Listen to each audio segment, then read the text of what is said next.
Quoi de neuf, frérot? Cool, tu fais quoi? Ouais, je vais bien. Une seule décision peut tout changer, absolument tout. Pour ces rappeurs, cela a entraîné des descentes de police, des procès, de longues peines de prison et parfois la destruction de carrières valant des millions. Certains se disent piégés, d'autres clament leur innocence, mais une chose est sûre, la vérité derrière ces affaires est plus complexe qu'on ne le pense. Voici l'histoire sombre derrière les peines de prison les plus tristement célèbres du rap. 2017 a été une année chargée pour Young Thug. En mars de cette année-là, il figurait sur le nouvel album de Drake, More Life, sur 2 morceaux intitulés Sacrifice et Ice Melts. Le mois suivant, les choses se sont gâtées. Il a été arrêté en boîte de nuit pour avoir, selon les rapports, giflé une femme disputant avec sa fiancée. Ces accusations ont ensuite été abandonnées faute de preuves, mais ce n'était que le début.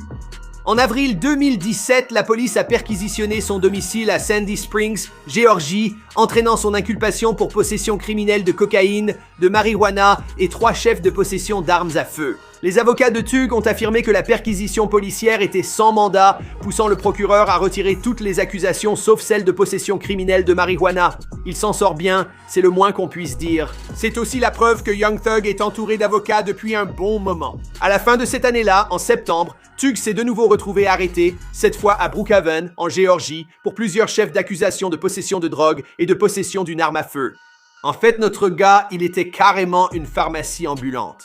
Il aurait eu sur lui de l'hydrocodone, de la marijuana, des amphétamines, de l'alprazolam, de la codéine et de la méthamphétamine, et à l'époque, il était aussi accusé d'avoir l'intention d'en distribuer. Comment peut-on transporter tout ça en même temps? Mon Dieu! Maintenant, ces accusations sont un peu tombées aux oubliettes alors que Young Thug poursuivait sa carrière, et il est devenu encore plus célèbre au fil des années suivantes. Mais souvenez-vous de cela, car ça reviendra hanter Young Thug. On ne peut pas devenir rappeur moderne sans se frotter à des figures de la génération précédente. Et Young Thug, eh bien, ce gars-là ne fait pas exception. Certes, ce ne sont peut-être pas des crimes graves, mais en entendre parler aide à comprendre le genre d'ego que possède Young Thug. Ses avis désastreux sur le rap ont débuté il y a quelques années lors d'une interview avec GQ. Et il a décidé de s'en prendre à Jay-Z. Il a déclaré « Si tu as 30 ou 40 ans, les mineurs ne t'écoutent pas. » Jay-Z a certains des meilleurs textes de tous les temps, mais je n'achèterai jamais un CD juste à cause de mon âge et du sien. Quand j'aurai son âge, je pourrai faire ce qu'il fait. Mais Thug ne s'est pas arrêté là avec ses horribles propos sur Jay-Z.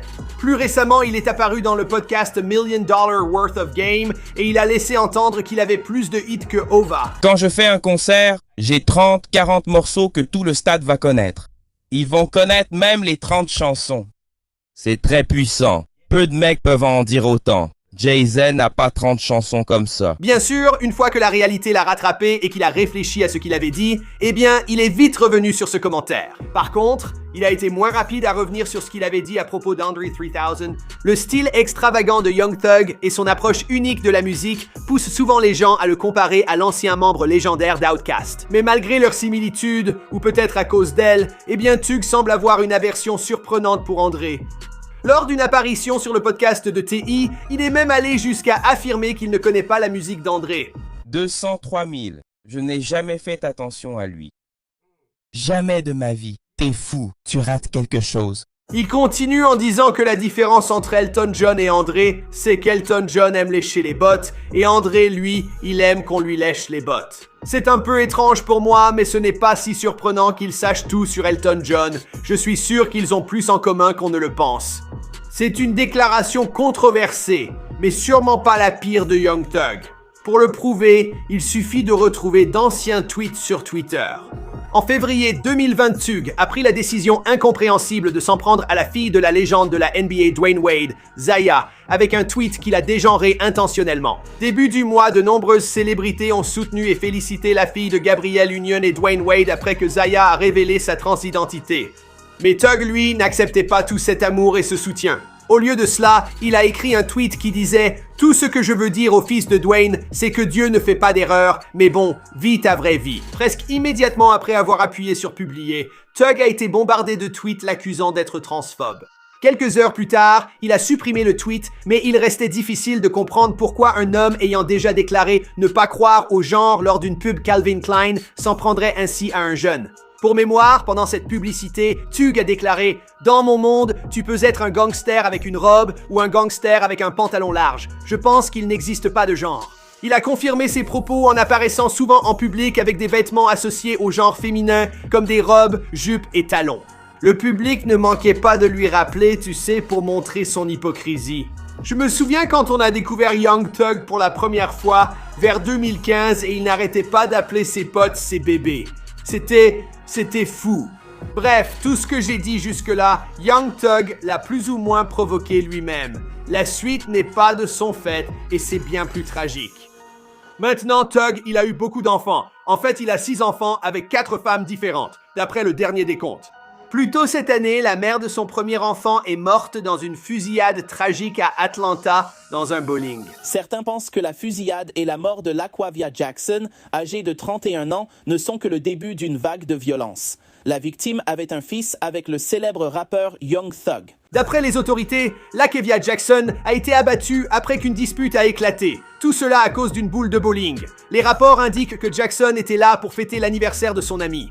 Et selon la mère de Jackson, le suspect a attendu sa fille sur le parking, puis l'a abattue alors qu'elle se dirigeait vers sa voiture. Certains pensent que cela serait lié à des tensions entre YSL et d'autres gangs d'Atlanta, mais rien n'est certain. Thug a rencontré Jackson à l'adolescence. Leur fils a aujourd'hui 14 ans. La nuit où Jackson a été tué, Thug et Gunna sont tout de même montés sur scène au concert South by Southwest de Billboard malgré les événements.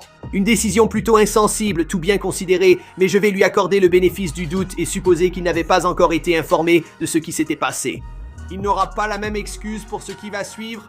En mai 2022, la procureure du district Fannie Williams du comté de Fulton, une femme qui avait autrefois enquêté pour savoir si Trump et ses alliés avaient commis une fraude électorale en Géorgie, promettra de sévir contre les gangs de rue d'Atlanta. Madame Willis a déjà qualifié les gangs de principale menace pour la sécurité à Atlanta, affirmant qu'ils seraient responsables d'environ 70% de la criminalité en Géorgie.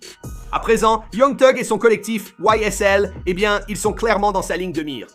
Cette semaine, Thug, accompagné de 27 autres personnes, tous membres de YSL, également connus sous le nom de Young Slime Life ou parfois Young Stoner Life, eh bien, ils ont été inculpés dans une affaire comportant 56 chefs d'accusation. Selon les procureurs, YSL a commencé comme un gang criminel de rue à la fin de 2012 dans le quartier de Cleveland à Atlanta. Maintenant, ils déclaraient être affiliés au gang des Bloods nationaux. Maintenant, Thug est considéré comme l'un des membres fondateurs du groupe, aux côtés de Walter Murphy, alias Dika, et de Toronto Trontavious Stevens, alias Ticker Slug. Désolé, j'ai peut-être écorché son nom. Le rôle personnel de Thug dans tout cela mérite une analyse plus approfondie. Il est cité comme ayant commis un certain nombre d'actes illégaux pour lesquels il n'est pas inculpé, mais qui sont décrits comme des actes manifestes en faveur de la conspiration criminelle de YSL. Parmi ces accusations, on compte une menace de mort dans un centre commercial et la possession de méthamphétamine en vue de distribution. Vous vous souvenez de ces faits de 2017? Oui, je t'avais dit que ça finirait par lui retomber dessus. De plus, en 2015, Will Thug aurait également loué une berline Infiniti Q50 argentée qui a été utilisée lors d'un meurtre en voiture, ciblant un membre d'un gang rival connu sous le nom de Donovan Thomas Jr. En fait, 5 hommes au total ont été inculpés pour le meurtre de Donovan, dont DeMonte Kendrick, alias Yak Gotti, un rappeur du label YSL de Thug. Et ce n'était pas le seul contrat ordonné sous la surveillance de Thug. Il se trouve simplement que c'était le seul qui a réussi. Il a également été accusé d'avoir engagé 2 autres associés de YSL, Christian Eppinger et Antonio Sumlin, pour attaquer et tuer le rappeur connu sous le nom de YSL Lucci, alors que ce dernier était incarcéré en prison. Mais ce contrat, il n'a pas abouti. L'acte d'accusation ajoute qu'après le meurtre de Donovan, Thug est apparu dans une vidéo déclarant « Fais-toi tuer, frère, de ma part et de YSL ». Peu après, dans une autre vidéo, il a répété « Je n'ai jamais tué personne, mais j'ai un lien avec le corps ». Toutes ces accusations contre Young Thug sont désormais considérées comme des crimes. Il y a aussi une longue section de l'acte d'accusation intitulée « Actes en faveur de la conspiration » qui cite une série d'incidents entre 2013 et 2022, y compris Kiwi. L'infraction criminelle de 2015 de Roscoe pour agression aggravée avec une arme mortelle, autrement dit, le moment où il a tiré sur le bus de tournée de Lil Wayne. La condamnation de Roscoe a été annulée en 2018, mais l'acte d'accusation de 88 pages contient bien plus que cela, y compris des histoires d'intimidation de témoins, de vol de voitures, de vol qualifié et de trafic de drogue. De nombreux actes mentionnés ici proviennent de chansons, vidéos et publications sur les réseaux sociaux liés à YSL, notamment des paroles jugées conspiratrices, comme dans le single de Young Thug, Just How It Is, qui contient de tels propos. Je me suis sorti de tous les mauvais coups, destiné à être riche. Les flics ne m'intéressent pas. Je t'explique juste les faits. Je l'ai touché avec le Mac. Maintenant, il est couvert de croûte. J'ai tout fait pour l'équipe. Braquage, carjacking. Maintenant, je fais du rap à plein temps. Désolé les gars, je sais que je massacre ces paroles, je fais de mon mieux. Utiliser les paroles de rap contre les artistes est une pratique courante depuis des décennies. Mes critiques et fans estiment que les rappeurs devraient avoir la même liberté d'explorer la violence dans leur musique que des réalisateurs comme Quentin Tarantino dans ses films. Maintenant, comme cette histoire est encore en cours, eh bien nous n'avons pas encore entendu officiellement quoi que ce soit de Thug lui-même. Nous avons cependant entendu son avocat, Brian Steele, qui a pris la défense de son client en déclarant que YSL n'est en aucun cas un gang de rue et que la façon dont Thug a réussi à transformer sa vie, eh bien, cela devrait susciter l'admiration. Il a déclaré « Je vais vous dire la réponse à toute allégation. Monsieur Williams n'a rien fait d'illégal et nous nous battrons jusqu'au bout pour l'innocenter. » À l'heure actuelle, Young Thug est détenu à la prison du comté de Fulton. C'était tout simplement incroyable. Il avait la plus belle voix en maternelle, il savait chanter, il n'était pas timide et il dansait. Et on se disait tous, ce petit garçon, il va devenir quelqu'un. Ian WMLE a fait des allers-retours en prison à de nombreuses reprises. Ses premiers ennuis avec la justice ont commencé alors qu'il n'avait que 16 ans, juste avant 14h30. Le 19 octobre 2015, alors que Melly s'est approché d'un groupe de personnes près de Vero Beach High School et a tiré avec une arme à feu. Et il visait 3 jeunes hommes âgés de 17 à 20 ans, je ne sais pas pourquoi. Autre développement, un adolescent a été arrêté à Vero Beach après avoir tiré des coups de feu près de Vero Beach High School. Cela s'est passé hier, juste avant 14h30. Maintenant, Melly a dû payer un lourd tribut pour cet incident, étant accusé de 3 chefs d'accusation d'agression aggravée avec arme et d'un chef d'accusation pour avoir tiré avec une arme à feu en public. Et il a fini en prison l'année suivante. C'était en 2016 pour ce crime, il a écopé d'une peine d'1 an. La chance était avec lui ce jour-là, car il risquait jusqu'à 10 ans de prison. Ce qui reste encore un mystère à ce jour, c'est que ses raisons pour l'incident, eh bien, elles sont toujours inconnues. Une fois en prison, Melly s'est retrouvé impliqué dans quelques altercations qui ont mené à de véritables bagarres. Mais son temps derrière les barreaux n'a pas été entièrement improductif. Il a été inspiré à écrire ce qui est probablement son plus grand succès à ce jour. Je me suis littéralement réveillé dans la cellule de prison. Et je me suis dit, je me réveille le matin, j'ai le meurtre en tête. Comme Melly l'explique à Genius, il s'est réveillé un matin en cellule avec la mélodie et la phrase en tête. Enfermé, il restait souvent à l'écart et cachait d'abord ses ambitions.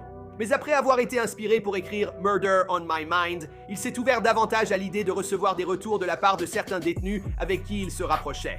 Il a finalement fait écouter la chanson à son compagnon de cellule, qui a aussitôt déclaré que Melly était désormais son rappeur préféré. Melly raconte « Je lui ai fait écouter Murder on My Mind et il m'a dit « Frérot, t'es mon rappeur préféré maintenant ».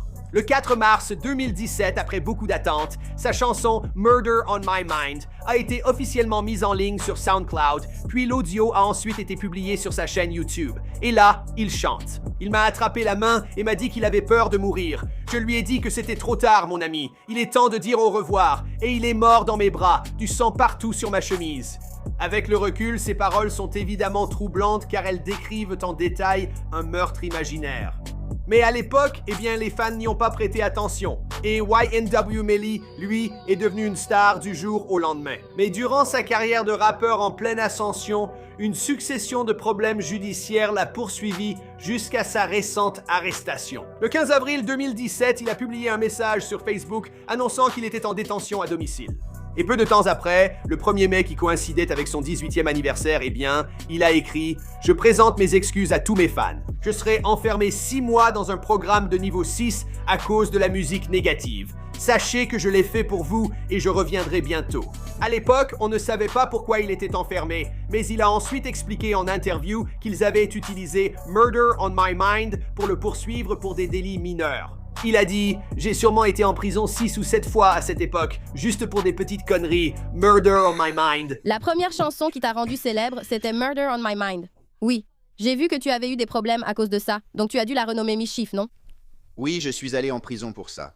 Comme dit plus tôt, malgré ses problèmes juridiques, La carrière musicale de Melly prospérait. Il a signé avec 100 000 management début décembre cette année-là. Bien qu'incarcéré, il a publié un message joyeux à ses abonnés Instagram pour annoncer ce succès. Peu de temps après, il a sorti son premier EP intitulé Collect Call qui mettait en vedette le frère aîné de Kodak Black, John Weeks. Avançons jusqu'en février 2018. YNW Melly est sorti de prison et a déménagé à Miami. Comment tu te sens? Bonjour, parlons de la voiture. Quoi? Calme les gens. La loi a rattrapé Melly une fois de plus le 30 juin 2018 quand à 6h18 du matin, lui et son ami YNW Bortland ont été arrêtés pour possession de marijuana ainsi que pour possession d'une arme ou de munitions par un criminel condamné. Ils ont été libérés le lendemain après avoir payé une caution. Personne ne s'en sort d'ici. Ils rêvent, mais on brise leurs rêves dès le lycée. Alon et moi, on vivait la même chose. Maintenant, je pense que c'est le moment approprié pour parler de son implication dans l'enquête récente concernant le meurtre en question. Les regrettés YNWA Sack Chaser et YNW Juvie avaient déménagé à Miami pour rejoindre les autres membres du collectif et on pouvait les voir dans le documentaire sur YNW Melly publié sur sa chaîne YouTube. Chez moi, on se contente de petits merci. Alors agir ainsi, c'est fou. Ils nous aiment et nous détestent, mais sont contents quand ils nous voient. Le 26 octobre 2018, Anthony Williams, 21 ans alias YNW Sack Chaser, et Christopher Thomas Jr., 19 ans alias YNW Juvie, ont été abattus et tués dans ce qui semblait au départ être une fusillade depuis une voiture. Ils ont tous les deux été vus pour la dernière fois vers 3h20 du matin à Fort Lauderdale.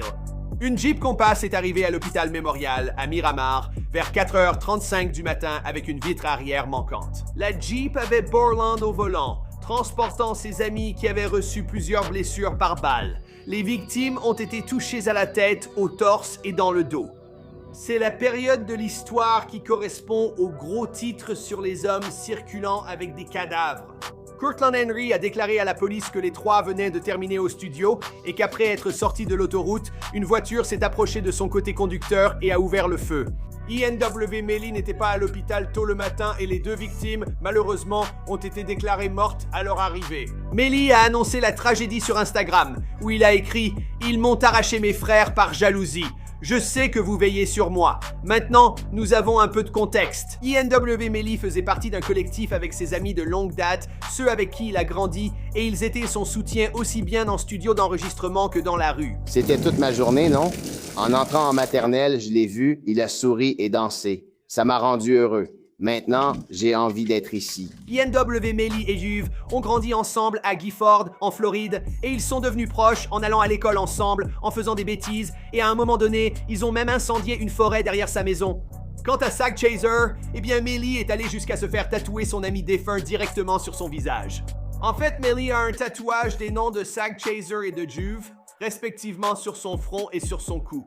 De plus, un membre de l'équipe déjà mentionné est Cortland Henry, dont le nom de scène est bien sûr YNW Bortland. Ensuite, nous avons Cortland Henry. Le 12 février, Cortland Henry a été arrêté et inculpé de 2 chefs de meurtre au premier degré et de 2 chefs de complicité après coup.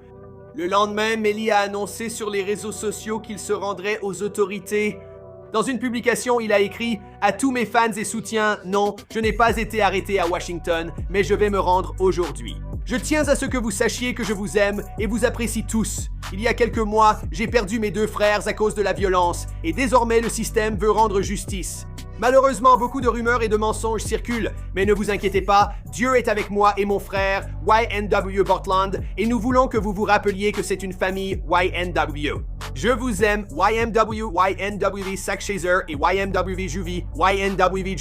Son, libérez-nous. Eh bien, les fans étaient partagés et ne savaient pas quoi penser de cette révélation. La police de Miramar a utilisé Twitter pour exprimer son point de vue. Ils ont déclaré que Jamal Demons, alias YNW Melly et Cortland Henry, ont été arrêtés et inculpés de 2 chefs de meurtre au premier degré. Les victimes, Anthony Williams et Christopher Thomas Jr., ont été tués le 26 octobre 2018.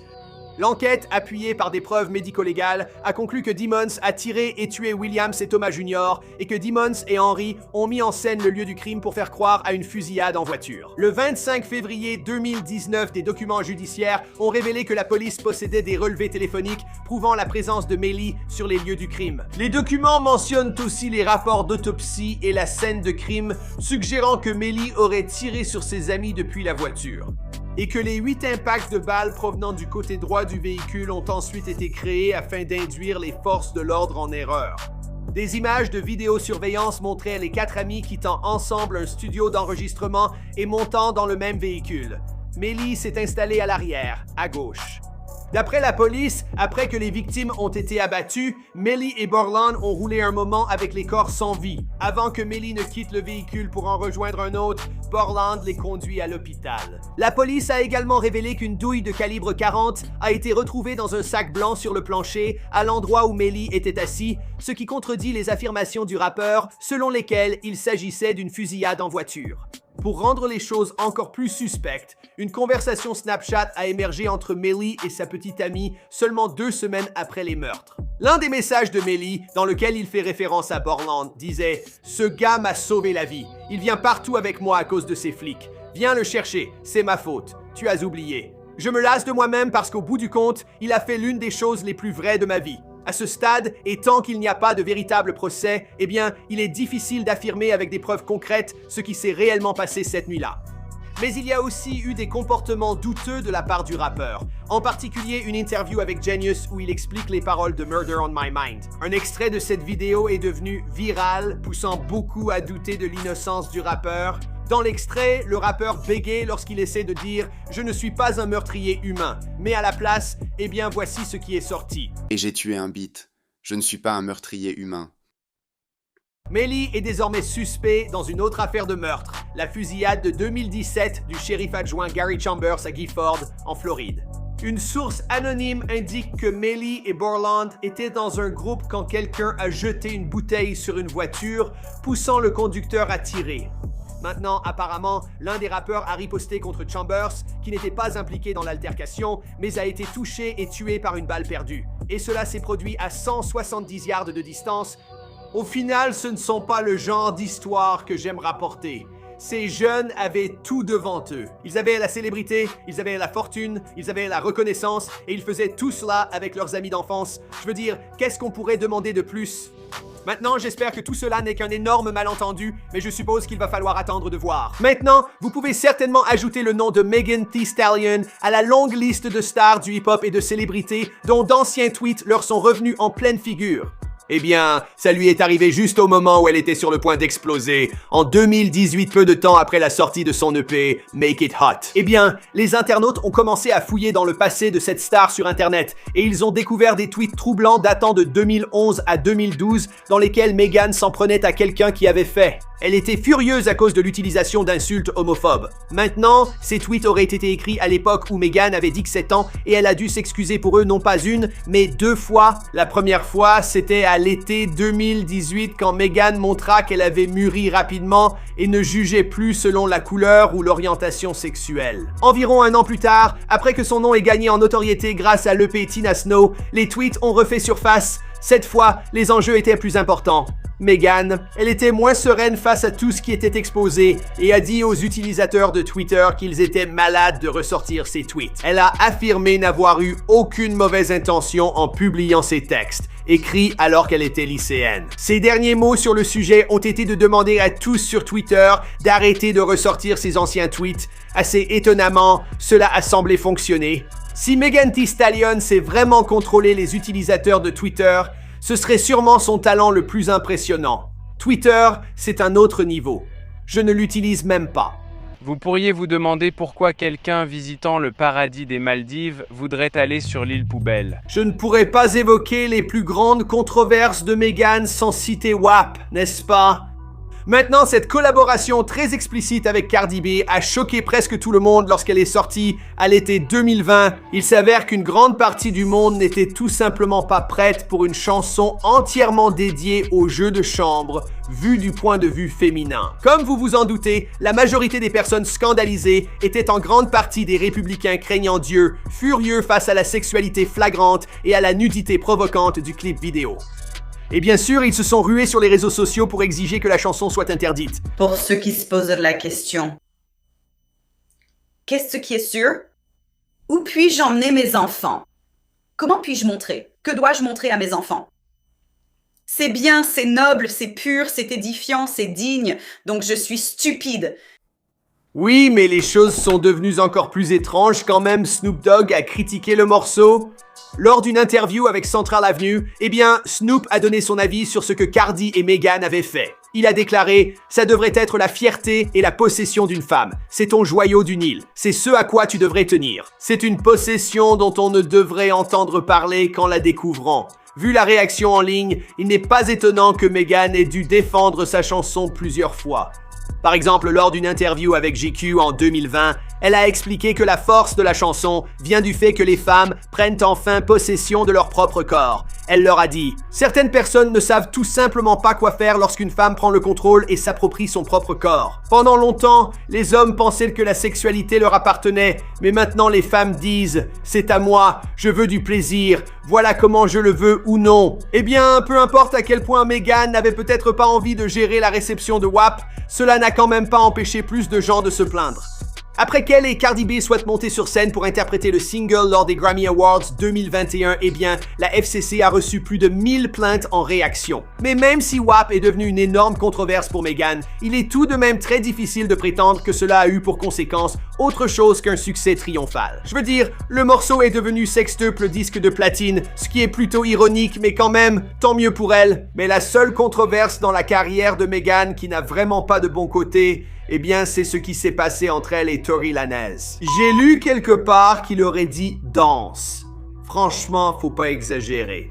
Maintenant, sans aucun doute, l'une des plus grandes actualités de 2020, c'était ce qui s'est passé entre Megan Thee Stallion et Tory Lanez. Et c'était l'année où le monde est entré dans une sacrée pandémie. Je veux dire, cette histoire était encore plus énorme que ça pendant un moment. Pourtant, on continuait à voir des tas de gros titres comme celui-ci.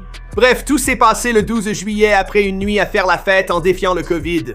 Meghan et une amie étaient dans une voiture avec le rappeur canadien Tory Lanez que Meghan fréquentait alors. Cette nuit-là, Tory a été arrêté pour port d'armes dissimulé après que Meghan se soit blessée au pied sur ce qui avait d'abord été dit comme du verre brisé de la voiture. Il s'est finalement avéré que Tory avait commis une agression aggravée avec son arme de poing. Avec le temps, de plus en plus de preuves apparaissaient. Lors du procès de Tory, les procureurs ont affirmé que Tory était fortement alcoolisé au moment de l'attaque et qu'il avait crié à Meghan « Danse !» avant de tirer avec son arme à ses pieds. Maintenant, c'est quelque chose que Tory contesterait totalement. Je ris car apparemment cela n'est jamais arrivé. C'est vraiment comme dans un film. Je pense que cette réplique vient de là. Il a également été révélé par un détective du LAPD que, pendant le procès qui a immédiatement suivi l'attaque, Tory s'est excusé abondamment et a supplié Meghan de ne rien dire à personne sur ce qui s'était passé, car comme il était en probation, il n'avait pas besoin de ce genre de problème. Maintenant, de son côté, Tory a toujours nié avoir tiré sur Meghan. Il a quitté les réseaux sociaux un moment après l'incident, puis est revenu avec l'album Daystar, où il a clashé Meghan dans plusieurs titres. Tory a finalement été inculpé de plusieurs chefs d'accusation criminels, notamment agression avec une arme à feu semi-automatique, usage d'une arme à feu et port d'une arme chargée non enregistrée dans un véhicule. Maintenant, s'il est reconnu coupable, il pourrait purger jusqu'à 23 ans de prison. Mais son procès a été repoussé à plusieurs reprises et la prochaine date est fixée au 5 avril 2022. En attendant, Tory a reçu une ordonnance restrictive qui lui interdit de s'approcher à moins de 5 yards de Meghan à tout moment. Ça, c'est vraiment une rupture qui a mal tourné. D'après les rumeurs que j'ai entendues, c'est qu'il essayait de se rapprocher de Kylie Jenner. Et ça l'a vraiment énervé. Et c'était juste une dispute sous l'emprise de l'alcool. Un événement aussi dramatique a forcément des conséquences et Meghan n'a pas échappé à la règle. Ce qui s'est passé entre elle et Tory allait briser encore quelques relations dans sa vie. Pour commencer, il y a l'ancienne meilleure amie de Meghan, Kelsey Nicole. Kelsey aurait été l'autre femme présente dans la voiture avec Meghan et Tory lorsque les événements se sont produits. Et dans le morceau Shots Fired de 2020, Meghan aurait affirmé que Kelsey avait été soudoyée par l'entourage de Tory la nuit de la fusillade. Nicole n'allait pas laisser passer ça. Elle a riposté contre son ex-ami avec un clash intitulé Bussin' Back, dont la pochette montre plusieurs impacts de balles sur une vitre. Je me demande ce qu'elle essayait de dire avec ça. Ensuite, il y a DaBaby. Meghan et lui ont collaboré sur le morceau Nasty juste avant ce qui s'est passé à l'été 2020. Près d'un an après, Megan a été blessée par balle par Tory et DaBaby non seulement a invité Tory sur l'un de ses morceaux, mais il a aussi retweeté une publication qui tournait en dérision l'incident d'origine. DaBaby dira plus tard que le retweet était un accident, mais Megan a répliqué en tweetant qu'apporter son soutien en privé et en public, ce sont deux choses très différentes. En 2021, la rupture de leur amitié s'est poursuivie lorsque Megan a arrêté de suivre DaBaby sur les réseaux sociaux, puis a quitté la scène pendant ce qui devait être une performance de I Did It With Baby avec DJ Khaled. Le monde est petit, DaBaby m'a suivi sur Instagram, il ne m'a pas désuivi, c'est mon compte qui a été supprimé, je dis juste, c'est un tout petit monde. Plus tard cet été-là, DaBaby a de nouveau fait venir Tory Lanez, cette fois sur scène à Rolling Loud, juste après que Megan ait terminé sa performance. Mais DaBaby ne s'est pas arrêté là. Il a ensuite enchaîné avec un discours homophobe atroce. Lorsque Megan a été interrogée sur l'acceptation de la communauté LGBTQ dans le hip-hop à la suite des propos de DaBaby, elle a clairement indiqué qu'elle ne soutenait en aucun cas son ancien associé. Elle a dit que la représentation est essentielle et qu'il faut de la compassion et accepter chacun. Je suis content que ces tweets n'aient pas été trouvés chez People. D'une certaine manière, on a vraiment bouclé la boucle, n'est-ce pas? Vous voyez ce que j'ai fait? Je veux dire, on a commencé cet épisode avec Megan, qui était critiquée pour des propos inacceptables envers des personnes différentes d'elle. Et maintenant, la voilà qui défend ces personnes contre d'horribles préjugés. Elle a une équipe de relations publiques incroyable. Maintenant, certains d'entre vous vont probablement rire et secouer la tête en pensant que la progression de Megan est fabriquée et certainement pas authentique, comme je viens de le mentionner. Mais je choisis de croire que les gens peuvent apprendre de leurs erreurs. Maintenant, Megan Thee Stallion, elle n'est pas parfaite. Comme nous tous, elle a fait des erreurs, mais aussi comme beaucoup d'entre nous, eh bien, elle a aussi été une victime. Maintenant, la question pour elle à l'avenir sera de déterminer une bonne fois pour toutes de quel côté de la célébrité elle se trouve vraiment. Du côté lumineux ou du côté obscur. C'est comme Star Wars, et c'est à elle de décider. Je pourrais encore gagner, mais tout est allé si vite, comme si rien n'avait changé.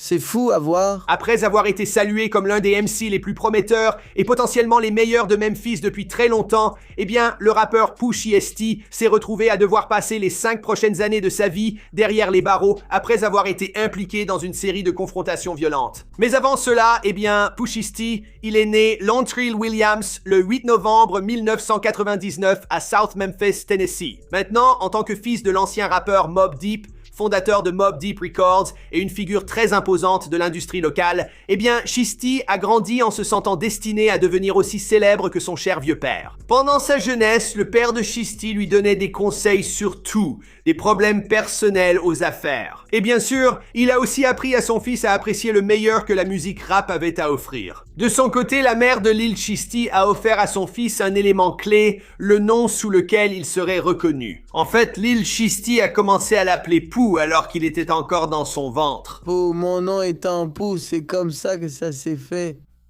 Ils ont ajouté Size à la fin. En parlant de nom, eh bien, à l'époque, Shiesty était plus préoccupé par se faire un nom dans la rue que par sa carrière potentielle de musicien. Comme lorsqu'il a été arrêté à l'âge de 11 ans, une arrestation qui a finalement conduit à son placement en résidence surveillée. Shiesty a commencé à avoir des ennuis pour la première fois alors qu'il fréquentait le collège Hamilton, un établissement dont il a été expulsé à plusieurs reprises. De là, il est allé au lycée central, partageant son temps entre les cours et bâtir sa réputation dans la rue. C'est aussi à cet endroit que Shiesty a créé son propre collectif surnommé le Chopa Gang.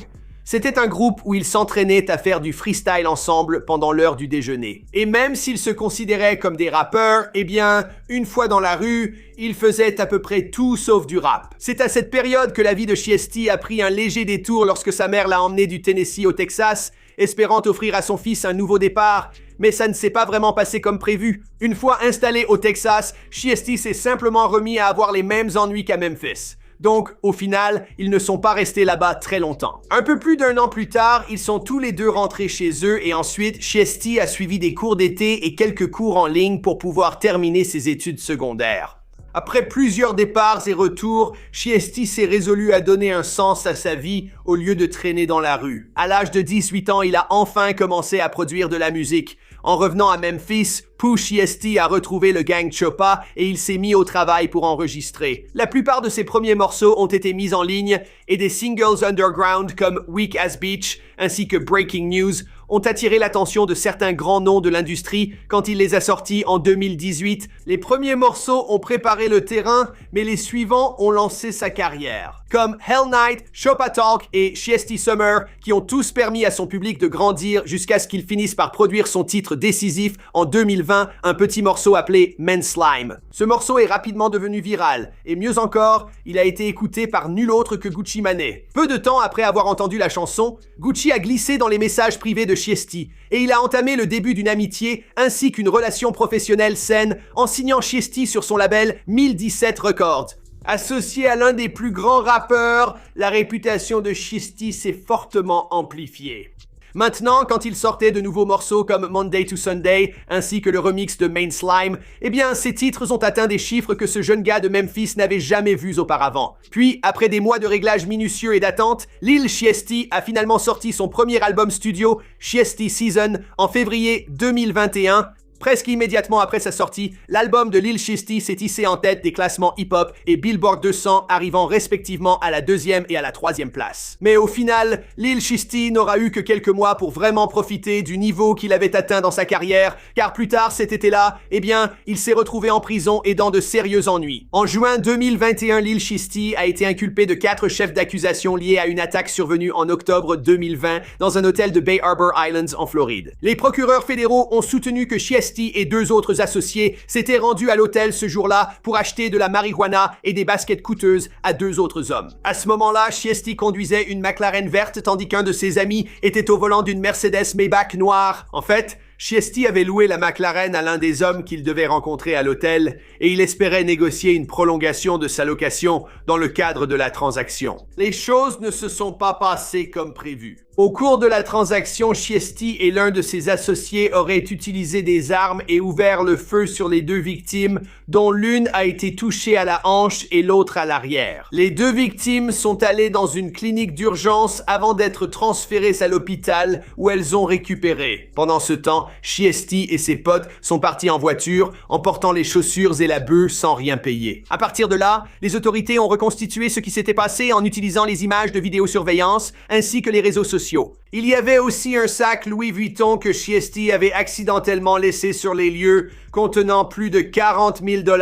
Quelques jours avant le vol, Shiesty avait publié des photos sur son compte Instagram exhibant une grosse somme d'argent. Les policiers ont pu faire correspondre le numéro de série de l'un de ses billets avec celui d'un billet trouvé dans le sac Louis Vuitton. Après son arrestation pour l'attaque, Will Shiesty a été libéré sous caution. Les autorités ont ensuite mis du temps à constituer leur dossier. Et entre-temps, Will Shiesty s'est retrouvé dans encore plus d'ennuis en mai 2021 lorsqu'il a tiré et blessé un agent de sécurité après une performance dans un club de striptease à Miami. Un mois plus tard, la police l'a de nouveau arrêté en lien avec les crimes d'octobre 2020. Après son inculpation, Will Shiesty a accepté un accord avec les procureurs et a plaidé coupable de complot pour possession d'armes à feu liées à des crimes violents et au trafic de drogue.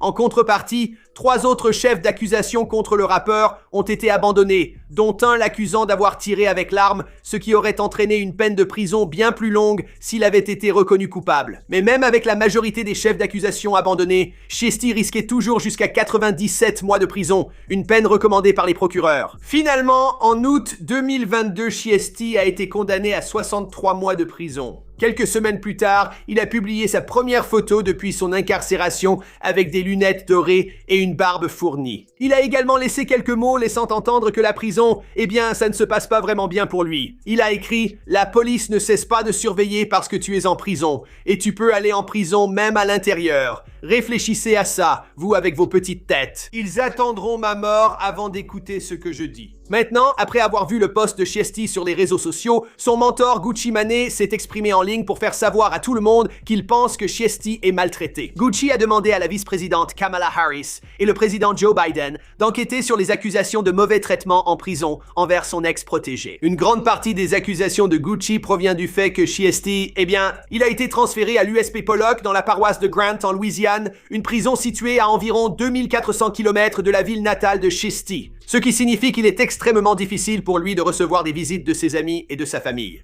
De plus, Gucci affirme également que Chiesti est soumis à des enfermements de 23 heures par jour et qu'il ne reçoit pas assez de nourriture non plus. On ignore encore à quel point ces accusations sont prises au sérieux, même si l'avocat de Chiesti craint qu'il soit à nouveau transféré en représailles pour avoir parlé, possiblement jusqu'en Californie. Combien de temps Pooh Chiesti passera-t-il finalement derrière les barreaux? Et y a-t-il un espoir qu'il soit un jour transféré un peu plus près de chez lui? Eh bien, tout ce que nous pouvons faire pour l'instant, c'est attendre et voir. Ceci est Kodak Black. Je viens des HLM, je viens de Pompano Beach, en Floride, là où ça se passe. Tout d'abord, faisons un petit récapitulatif. Maintenant, Kodak Black, il est né Duzen Octave le 11 juin 1997 à Pompano Beach, en Floride, qui est une ville située dans le comté de Broward. Ses parents ont immigré d'Haïti aux États-Unis quelques années avant la naissance de Kodak. Malheureusement, Kodak a grandi sans connaître son père et a été élevé par sa mère seule. Cela se passait dans le projet de logements sociaux Golden Acres, bien sûr, à Pompano Beach. Cette zone abrite la plus grande population haïtienne des États-Unis. Et Pompano, eh bien, un responsable de l'État l'a décrite dans les années 1970 comme irrécupérable et une aide juridique en 1987 a dit qu'on y vivait en enfer. L'enfer vécu par Kodak comprenait des taux extrêmes de pauvreté, de toxicomanie et de violence qui l'entouraient chaque jour. Mais cette vie est devenue une réalité quotidienne. Pour ne pas se laisser marcher dessus, il a appris à se battre très jeune, se retrouvant souvent dans des bagarres. Expulsé pour s'être battu en 5e, il a vite trouvé sa vraie passion dans la musique. Dans une interview au Sun Sentinel, la mère de Kodak a dit « Jeune, il était obsédé par la musique, surtout en écrivant la sienne plutôt qu'en écoutant celle des autres. » Quand j'y pense, la musique, c'est sa vie. C'est tout ce qu'il aime. C'est tout ce qu'il veut. À l'âge de 12 ans, il a commencé à rapper ses couplets devant certains des gars plus âgés du quartier et ils étaient impressionnés. Il a même commencé à traîner avec eux et nous avons retrouvé de vieilles images de lui en train de se produire. Ces gars ont invité le jeune Kodak chez eux, dans leur studio, pour commencer à enregistrer. Mais leur studio, ce n'était pas juste un micro et un ordinateur. C'était aussi une planque pour dealers. Et c'est là que Kodak a été initié pour la première fois aux combines de rue. L'argent manquait à la maison et sa mère avait à peine de quoi payer la nourriture. Au collège, le jeune G Black, c'est le nom qu'il utilisait à l'époque, s'est fait attraper pour vol de voiture. Il a été envoyé au centre de détention pour mineurs à 3 reprises au total. Et c'est durant l'été 2013 qu'il a été arrêté pour une accusation grave, passible d'une peine de prison à vie. Vous voyez, c'est grave pour un garçon de 16 ans. À la même époque, ses reprises sur YouTube attirèrent l'attention de professionnels comme Dollaz and Deals Entertainment. Le destin allait intervenir lorsque le PDG du label, AC Julian, eh bien, il était prêt à investir dans de grands avocats pour représenter le jeune rappeur et faire réduire sa peine à 3 ans de probation. Il a ensuite signé avec Dollaz and Deals et sorti en décembre sa mixtape Project Baby. Maintenant, Kodak est passé d'une vie derrière les barreaux à devenir l'une des prochaines superstars les plus prometteuses du rap. Avec son morceau No Flockin, eh bien, il est devenu viral. Et ensuite, il a signé chez Atlantic. Maintenant, No Flockin a eu tellement de succès que Cardi B le cite comme l'inspiration pour son tube Bodak Yellow. Et ça, c'est sorti 3 ans plus tard. Mais ensuite, j'ai entendu celui-là, Bodak Yellow. J'étais là, mince, contre qui elle tire. Tu vois ce que je veux dire? Tu vois ce que je veux dire? Qu'est-ce qu'elle veut? Tu vois ce que je veux dire? Malgré la célébrité, eh bien Kodak avait encore des problèmes avec la justice. En octobre 2015, Kodak a été arrêté par la police pour suspicion de vol et de possession, mais il a ensuite été libéré sous caution. Puis à Noël de la même année, il a été arrêté et inculpé pour possession de 20 grammes ou moins et possession de matériel lié à la drogue. C'est des trucs mineurs, mais ça reste vraiment nul que ça arrive le jour de Noël. Tu vois ce que je veux dire? La prochaine grosse histoire, c'est qu'il s'est fait attraper en train d'acheter de la weed, ce qui a entraîné une course-poursuite avec la police. Et pendant la poursuite, il a jeté un pistolet Glock 0.23 calibre 0.40 dans une benne à ordures que la police a retrouvé plus tard. Arrêté, il a passé 6 mois en prison avant d'être libéré sous caution de 5 000 $, puis a été assigné à résidence 1 an et placé 5 ans en probation. Il n'a pas contesté les faits et a été condamné à des travaux d'intérêt général, une gestion de la colère et un suivi sous contrôle judiciaire. Il était prêt à rentrer chez lui, mais ensuite des mandats d'arrêt sont arrivés, dont l'un pour agression sexuelle, un crime passible de jusqu'à 30 ans de prison. Cela provenait d'un incident en Caroline du Sud où il a emmené une femme dans sa chambre d'hôtel après une performance au Treasure City dans la ville de Florence en Caroline du Sud. Elle a déclaré qu'après être entrée dans la chambre, Kodak lui a arraché ses vêtements, il l'a mordu, puis il y a eu le mot « en V ». Oui, l'équipe de Kodak a nié toutes les accusations.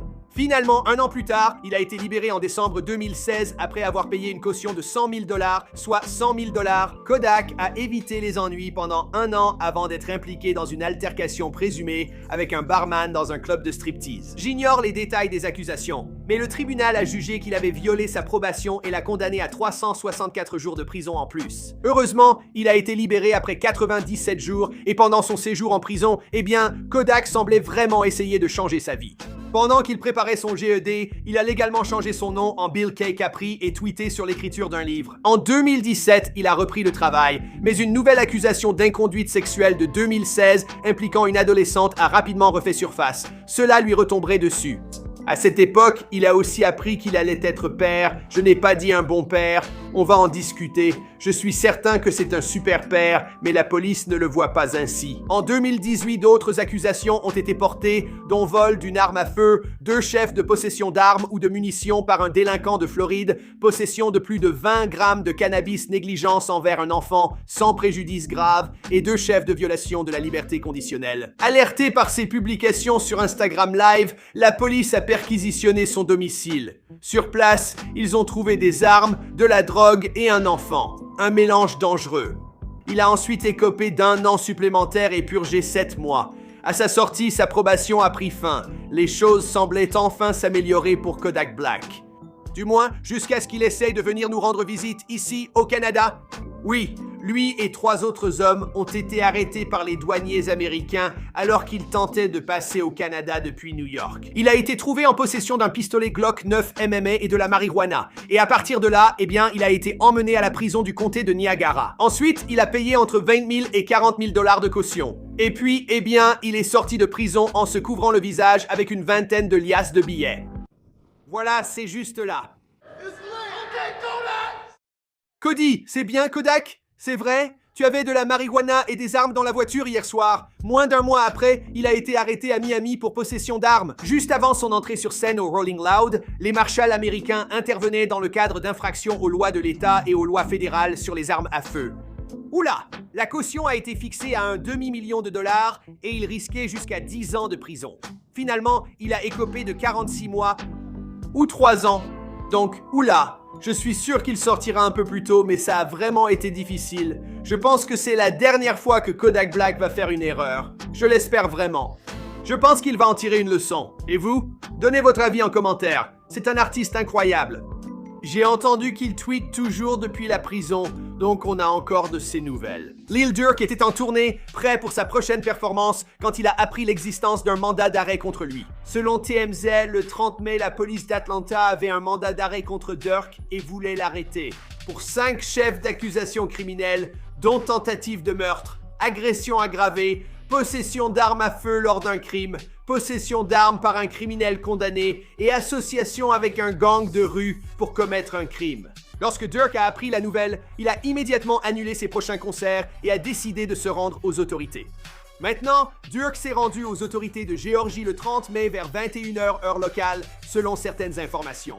Il a déclaré à WSB-TV lors d'une interview « Dès que j'ai appris la nouvelle, je suis immédiatement revenu. Je n'ai rien à cacher, je n'ai rien à fuir. » Ces accusations concernent un incident qui a eu lieu en février dans un restaurant d'Atlanta appelé The Varsity, lorsqu'un homme de 23 ans a été blessé par plusieurs coups de feu. Les policiers sont intervenus vers 5h45 après des tirs signalés et ont trouvé un homme blessé par balle.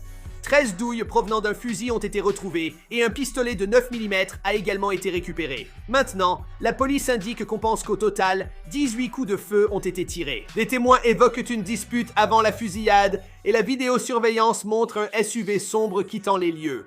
La victime a depuis été identifiée comme étant Alexander Weatherspoon, âgé de 23 ans. La police indique qu'il a été touché à la cuisse puis s'est enfui dans la rue devant un salon de cigares à proximité. La victime a été transportée d'urgence au centre médical d'Atlanta où il a survécu. Weatherspoon a été arrêté à Chicago le 1er avril et est détenu à la prison du comté de Cook pour des chefs d'accusation inconnus.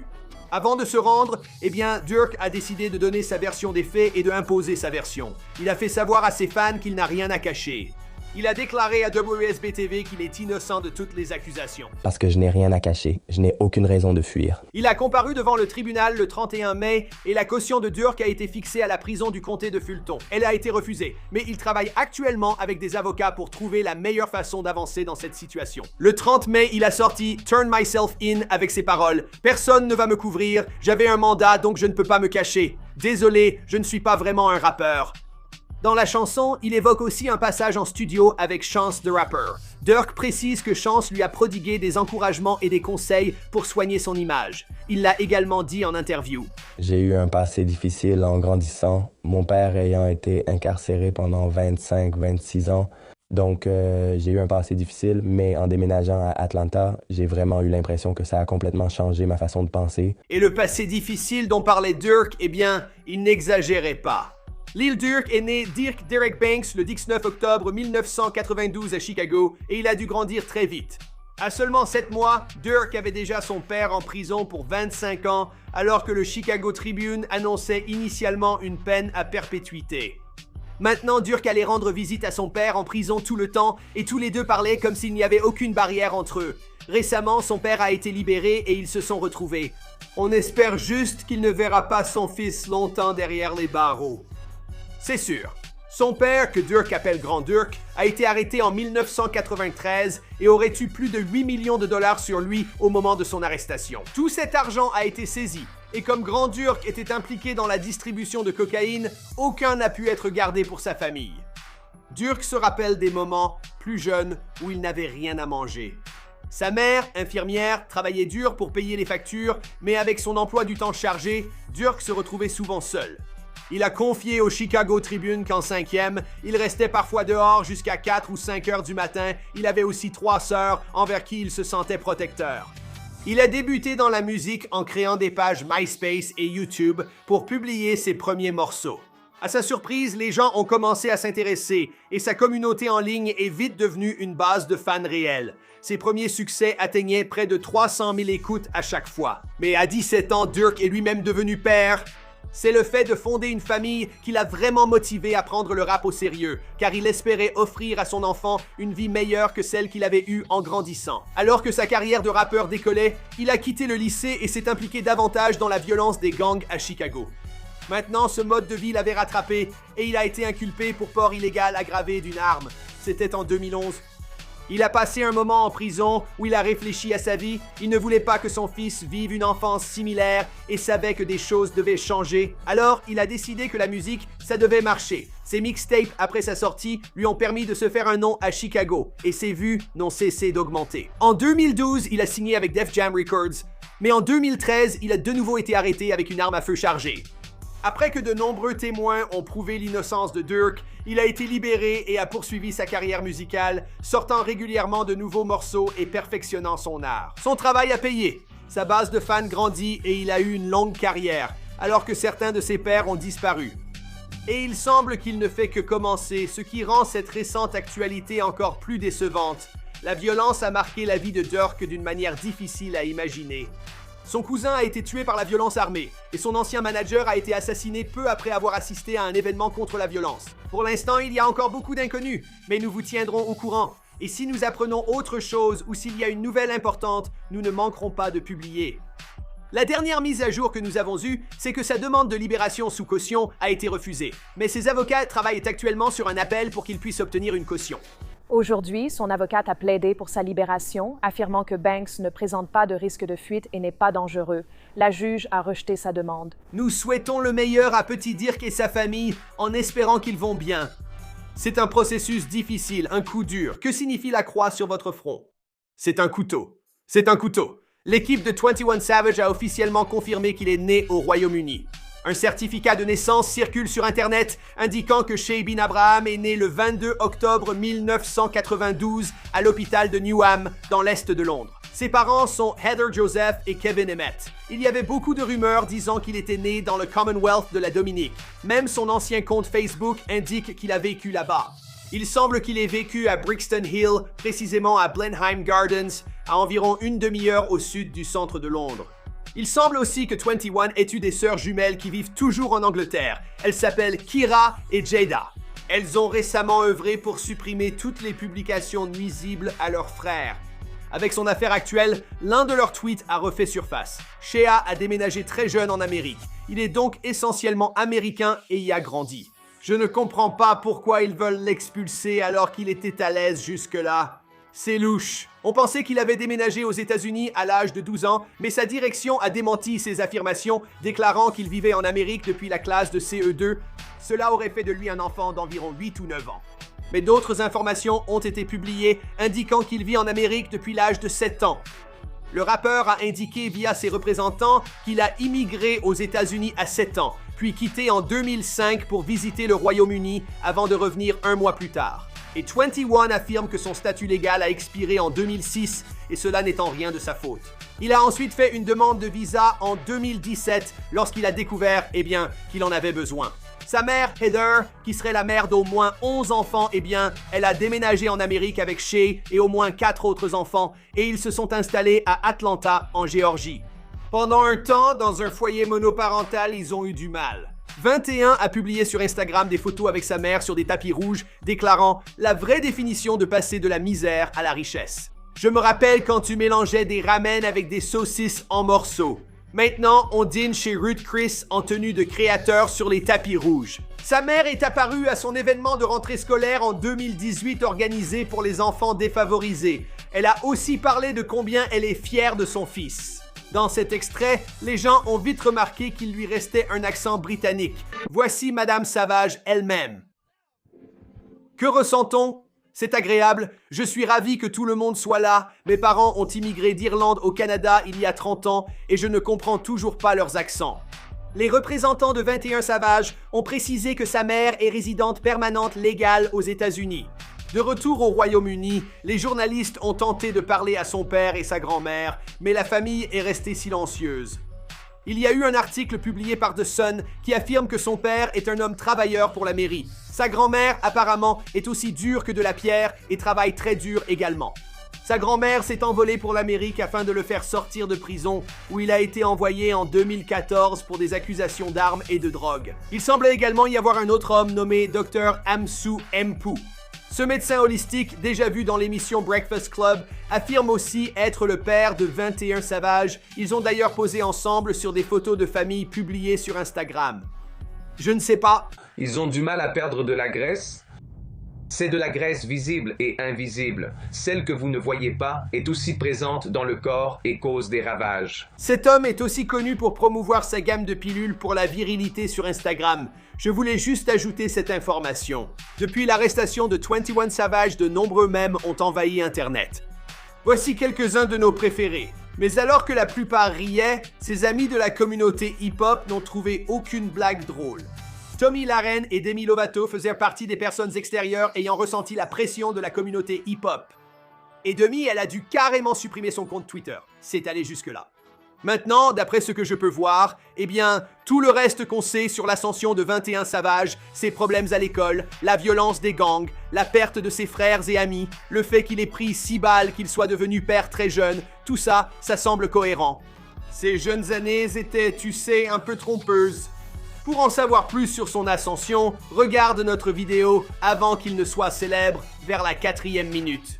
Il a passé toute sa vie à voler et à magouiller dans la rue, ayant commencé aussi loin qu'il s'en souvienne. Il a mis la main sur de la bœuf et a commencé à faire du profit à l'âge de 14 ans, en 5e au collège Stone Mountain. Après des conflits avec un autre élève et ayant appris qu'on voulait le tabasser, il a apporté un pistolet à l'école. Le groupe a alors abandonné l'idée.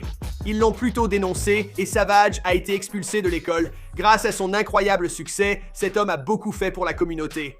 Son association à but non lucratif se nomme Fondation Leading by Example. Il a fait don d'au moins 10 000 $ à l'école primaire Continental Colony à Atlanta pour aider à financer leur campagne contre le harcèlement. Il est aussi apparu dans l'émission d'Hélène et a lancé sa campagne de compte bancaire 21 Savage, attribuant des bourses à 21 étudiants. Si t'as pas d'argent, je sais pas. Tu dois apprendre à économiser car tu vas en avoir. Je ne pense pas que tout le monde va devenir riche, mais tout le monde va avoir un moment dans sa vie où il aura quelques milliers de dollars à son nom. Il a également lancé la campagne Guns Down, Paintballs Up sur les réseaux sociaux pour réduire la violence armée. Il s'est produit pour la dernière fois à Atlanta le jeudi 31 janvier lors du Super Bowl Music Fest au State Farm Arena et c'était aux côtés de Ludacris. Le dimanche 3 février à 4 h du matin, 21 Savage a été arrêté à Atlanta avec son cousin Young Nudy et 2 autres personnes. Et cela a été fait par les forces de l'ordre de l'ICE. À l'heure où j'enregistre ceci, 21 a été placé en procédure d'expulsion et il est en isolement pendant 23 heures par jour. Il n'a accès ni au téléphone, ni à la télévision, ni à rien. Il ne peut même pas voir tous ses super mèmes. Avec tout cela, c'est désormais entre les mains du juge fédéral de l'immigration. Il ne reste plus qu'à espérer le meilleur. Big Trent est né Rodney Lamont Wright Jr. le 28 décembre 1999 à Memphis, Tennessee. En grandissant dans cette région du pays, la musique était la dernière chose à laquelle il pensait. Rodney a passé une grande partie de son enfance à avoir des problèmes, entre gagner sa vie dans la rue et faire tant de bêtises à l'école que ses professeurs le détestaient. On est en plein cœur de mon quartier, Winchester et Kilburn, là où j'ai grandi. Ici, 3636 King Edge Drive, Paul. Harlem 2, c'est chez moi. J'y vivais avec ma mère et ma sœur, 2 chambres. Bien sûr, il utilisait une partie de cette énergie inépuisable pour jouer au football junior et s'amuser avec les enfants du quartier, mais les plus grands lui disaient toujours de rester sur ses gardes. Au début, il négligeait ce conseil, mais quand des gens de son âge sont morts autour de lui, il a compris une vérité effrayante qu'il partagerait plus tard avec Double XL. On en était arrivé au point où il fallait soit tuer, soit être tué ici. Avec cela en tête, à seulement 14 ans, Rodney s'est acheté son premier pistolet. C'était un Glock 30 et cela deviendrait l'inspiration pour son futur nom de rappeur. Et même si je ne pense pas que Big Trent essaye de glorifier la violence armée ou quoi que ce soit de ce genre, il faut vraiment saluer son authenticité parce qu'il y a beaucoup de rappeurs ici dont les noms font référence à une arme ou à une drogue, et ils ne vivent pas vraiment cette vie-là.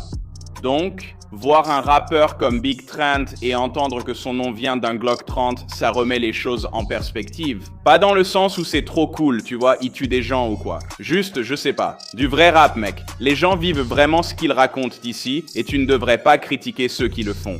Maintenant qu'il avait une arme attachée à son corps pour se protéger, il est devenu encore plus actif dans la rue. Mais c'est aussi à cette période de sa vie que la musique rap est devenue un objectif concret pour lui. Qu'il s'agisse d'affronter des rappeurs de battle du quartier ou d'écouter la collection blues de son père avec David Ruffin et Willie Hutch. Petit à petit, Rodney découvrait qu'il y avait peut-être d'autres options pour lui que de vivre de petits trafics. Puis, quand son cousin aîné lui a fait découvrir la musique de Gucci Mane et Yo Gotti, tout s'est soudainement éclairé pour Ronnie lorsqu'il a réalisé que des gens dans des régions très différentes du pays faisaient exactement la même chose que lui. Avant de mettre en pratique ses idées et de les transformer en paroles, il a été arrêté en janvier 2018 pour avoir tiré avec une arme à feu dans un immeuble. Il s'en est sorti avec une peine de travaux d'intérêt général et l'accusation a été effacée de son casier judiciaire. La même année, son ami d'enfance, Pucciesti, l'a convaincu de s'enfermer dans la cabine d'enregistrement. C'est à ce moment que Big Trent est né. Pucciesti a été crucial dans les débuts de sa carrière de rappeur et ils se sont rencontrés vers 13 ans. C'est comme si c'était mon frère, c'est comme si on disait souvent qu'on a le même cerveau. As-tu déjà rencontré quelqu'un avec qui tu as l'impression d'être la même personne, pas juste un ami? Au départ, ils posaient juste des couplets sur des instrus chez eux. Mais rapidement, ils allèrent chez un pote à Walker Homes, Memphis, pour enregistrer de la musique dans un studio improvisé. C'est là, avec l'aide d'une vieille instru de 36 Mafia, qu'ils ont enregistré un morceau intitulé RC, rempli de paroles sur les armes à feu. Leurs amis ont tellement apprécié qu'ils ont conseillé à 30 de prendre la musique au sérieux, ce qu'il a fait. En octobre 2018, Big Trent et Chiesti ont enregistré le single Breaking News avec les rappeurs Chopate et Cachiesti. Ce serait la toute première chanson pour laquelle ils ont mis en ligne un clip vidéo sur YouTube. En environ un mois, la vidéo avait accumulé plus de 100 000 vues et à ce moment-là, Big Trent était sur un petit nuage. En moins d'un an, il attire l'attention de Marcus Ed Howell, PDG et cofondateur de NLS Entertainment, qui signe ensuite 30 sur son label via une co-entreprise avec Bread Gang de Moneybagg Yo. J'étais à un moment de ma vie où, tu vois ce que je veux dire, j'avais des enfants et je ne voulais pas travailler, mais il fallait bien que l'argent commence à rentrer, c'est sûr. Tu vois ce que je veux dire? T'as des gens ici qui touchent des gros chèques de ces trucs-là, tu vois ce que je veux dire? Grâce à Head, 30 a accumulé de nombreuses distinctions et des millions de vues sur YouTube en 2020 pour ses clips inspirés de titres comme Allégation et Shots Out the Vet. Avant de percer auprès du grand public, Big 30 a fait face à de nouvelles accusations menaçant son travail acharné. Quelques mois après avoir signé avec Bread Gang et NLS Entertainment, Big Trent a vu sa carrière menacée suite à son arrestation pour des accusations de drogue en Alabama en octobre 2020. Non seulement Big 30 a été arrêté, mais il avait aussi 17 000 $, un Glock 40, de la prométhazine, de la codéine et de la marijuana supposée destinée à la vente sur lui. Mesdames et messieurs, nous l'avons eu. Au moment où je vous parle, l'affaire n'a pas encore été complètement réglée par les tribunaux. Jusqu'à présent, Big 30 a dû faire plusieurs heures de travaux d'intérêt général à cause de ces événements. Espèce de garce, mets de la pierre dans mon or, partout dedans, tout en or. Ce n'était pas moi à la maison. Heureusement, il sait vraiment faire plusieurs choses à la fois, parce qu'en gérant ce problème, il s'est aussi activé en studio et a enregistré sa toute première mixtape, Roi de Kill Branch. Avec des apparitions de certains amis de 30 comme Future, Yo Gotti, Moneybagg Yo et Quavo, l'album a fait ses débuts à la 13e place du classement Billboard 200, un succès monumental pour un premier projet, surtout en traversant tous ses problèmes juridiques. Franchement, c'est impressionnant. Un mois plus tard, il a signé chez Interscope Records via un partenariat avec NLE Choppa et Brett Gang. Ce gars-là est indépendant, genre il a refusé les grandes maisons de disques, quoi. C'est tout. J'ai mis le nom de mon fils, de mon pote chez Interscope, je suis désolé. Vas-y, signe leur histoire. Le nom de mon pote, un coup de fil rapide, c'est réglé, non?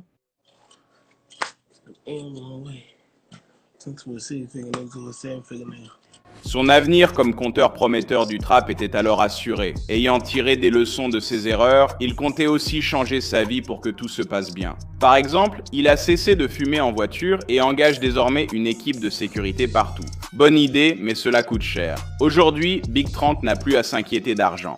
Il a dit à Hip Hop DX, « J'ai gagné 2 millions en 2 ans juste en racontant ma vie. J'ai plus de pouvoir que d'argent. Et ça, certains ne pourront jamais l'acheter. » Pour l'avenir, il a hâte d'enregistrer son premier album studio, qui n'a pas encore de titre. Et il prépare aussi des plans pour lancer son propre label. Le seul hic, il vient d'apprendre que Big 30 a de nouveau dû se présenter aux autorités sans que les raisons soient encore claires. Il est tout à fait possible que cela ait un lien avec l'accusation portée contre lui en octobre 2020, ou bien que ce soit quelque chose de totalement différent. Little TG est né Theo Merritt le 30 avril 2001 et a grandi dans le South Bronx, aux alentours de la 183e rue et de Ryer Avenue, un quartier qu'il a plus tard décrit comme rempli de vols, de bagarres, d'activités policières et d'enfants qui essaient de grandir trop vite. Élevé principalement par une mère célibataire avec 2 frères et sœurs plus jeunes, Little TJ a passé une grande partie de son enfance à naviguer entre les programmes scolaires, les problèmes de quartier et la pression financière constante à la maison. Bien avant que l'argent du rap n'entre en jeu, la survie passait avant tout. Au collège, TJ avait déjà la réputation de se battre,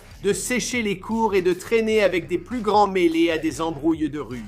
Il a reconnu dans des interviews avoir volé et fait des combines pour de l'argent avant ses 15 ans. Il a été inculpé pour vol à main armée et détenu plus d'1 an dans un centre pour mineurs du Queens. Cette période est alors devenue le premier grand tournant de sa vie, car pour la première fois, tout autour de lui s'est arrêté. À l'intérieur du centre de détention, TJ a commencé à se concentrer sérieusement sur l'écriture de chansons. Selon lui, l'ennui et l'isolement l'ont poussé à écrire sans cesse, terminant souvent plusieurs chansons en une seule journée alors qu'il était enfermé dans sa chambre. Des années plus tard, il a reconnu que la prison l'avait aidé à se concentrer car elle l'avait obligé à réfléchir à l'avenir qu'il désirait vraiment. Au lieu de sortir imprudemment, il est rentré chez lui obsédé par réussir dans la musique. La musique faisait partie de la vie de TJ bien avant que le rap ne devienne sérieux. En grandissant, il écoutait beaucoup Michael Jackson et Usher grâce à sa mère, puis il est devenu obsédé par des artistes mélodiques comme Dre, Chris Brown et Justin Bieber. Lors d'une interview, TJ a avoué regarder des vidéos de Bieber en pensant « Ce sera moi un jour », sans avoir de modèle montrant comment un jeune du Bronx pouvait atteindre une telle célébrité. À cette époque, l'une des personnes les plus importantes autour de lui était son ami proche, Smelly. C'est quelqu'un que TJ a remercié de l'avoir encouragé à prendre la musique plus au sérieux avant la mort de Smelly à un jeune âge. La perte de Smelly a profondément touché TJ sur le plan émotionnel et est devenue l'une des principales raisons pour lesquelles il a cessé de voir le rap comme un simple divertissement. Soudainement, la musique est devenue directement liée au chagrin, à la survie et à la tentative d'échapper à l'environnement même qui continuait d'engloutir les gens autour de lui. Les gens autour de lui. Peu de temps après sa sortie, TJ a mis en ligne Resume sur SoundCloud en 2017, ce qui est plutôt malin quand on y pense. Je veux dire, il cherche du travail, il cherche à avancer. Et il a mis son CV sur SoundCloud. C'est plutôt génial. Il a sorti ce morceau sans presque aucune connexion dans l'industrie, sans management ni marketing derrière lui. En quelques jours, la chanson a généré des milliers d'écoutes locales avant de se diffuser dans le rap new-yorkais. Pourquoi cela? Eh bien, à cause de la différence de sonorité par rapport à la drill agressive qui dominait la ville à l'époque. Maintenant, au lieu de crier sur des instrus, Lil TJ, il a mélangé la douleur, la mélodie, la vulnérabilité et le récit de la rue d'une manière à laquelle la plupart des jeunes auditeurs se sont tout de suite identifiés. Et à mesure que les écoutes ont commencé à affluer, l'attention de l'industrie est arrivée et la mentalité forgée en grandissant dans le Bronx, elle n'a jamais complètement quitté Lil TJ. C'est ça. Des années plus tard, malgré la célébrité, le luxe et les disques de platine, les gros titres évoquent fusillades, enquêtes policières, rivalités dans le rap et polémiques en ligne. Ils allaient continuer à le suivre sans cesse.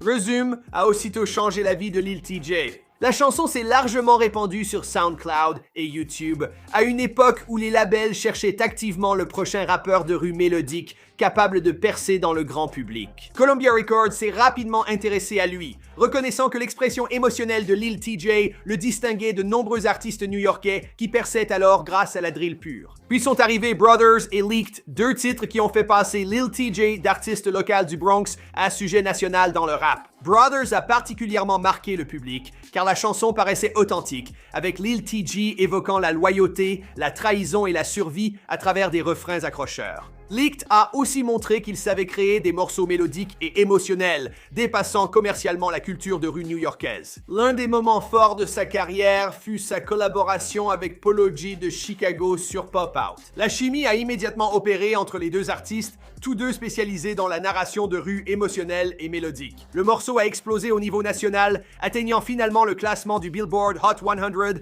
et aidant à faire découvrir TJ au grand public, bien au-delà de New York. Alors que l'ère Pop Smoke transformait le rap new-yorkais en l'un des mouvements musicaux les plus en vogue, eh bien Lil TJ est devenu l'un des visages emblématiques du rap mélodique du Bronx, aux côtés d'artistes comme A Boogie avec le Hoodie. Contrairement à beaucoup d'artistes drill axés sur l'agressivité, TJ s'est fait connaître grâce à sa vulnérabilité, sa douleur et ses refrains mélodiques, tout en restant crédible dans son quartier. Son succès est ensuite devenu immense. La chaîne YouTube de Lil TJ a dépassé les 6,5 millions d'abonnés, tout en générant plus de 3,5 milliards de vues, sacré chiffre. Le succès est venu rapidement. TJ tournait déjà nationalement, collaborait avec de grands artistes, portait des bijoux valant des centaines de milliers d'euros et fréquentait les célébrités juste après être sorti du centre de détention pour mineurs du Bronx. Ses amis, entourage et anciennes relations l'ont suivi dans la célébrité, créant un mélange dangereux où superstar et mentalité de survie coexistaient. Cette tension est désormais un thème majeur de la carrière de Little TJ. Sur scène, il paraissait être une grande star montante du rap américain.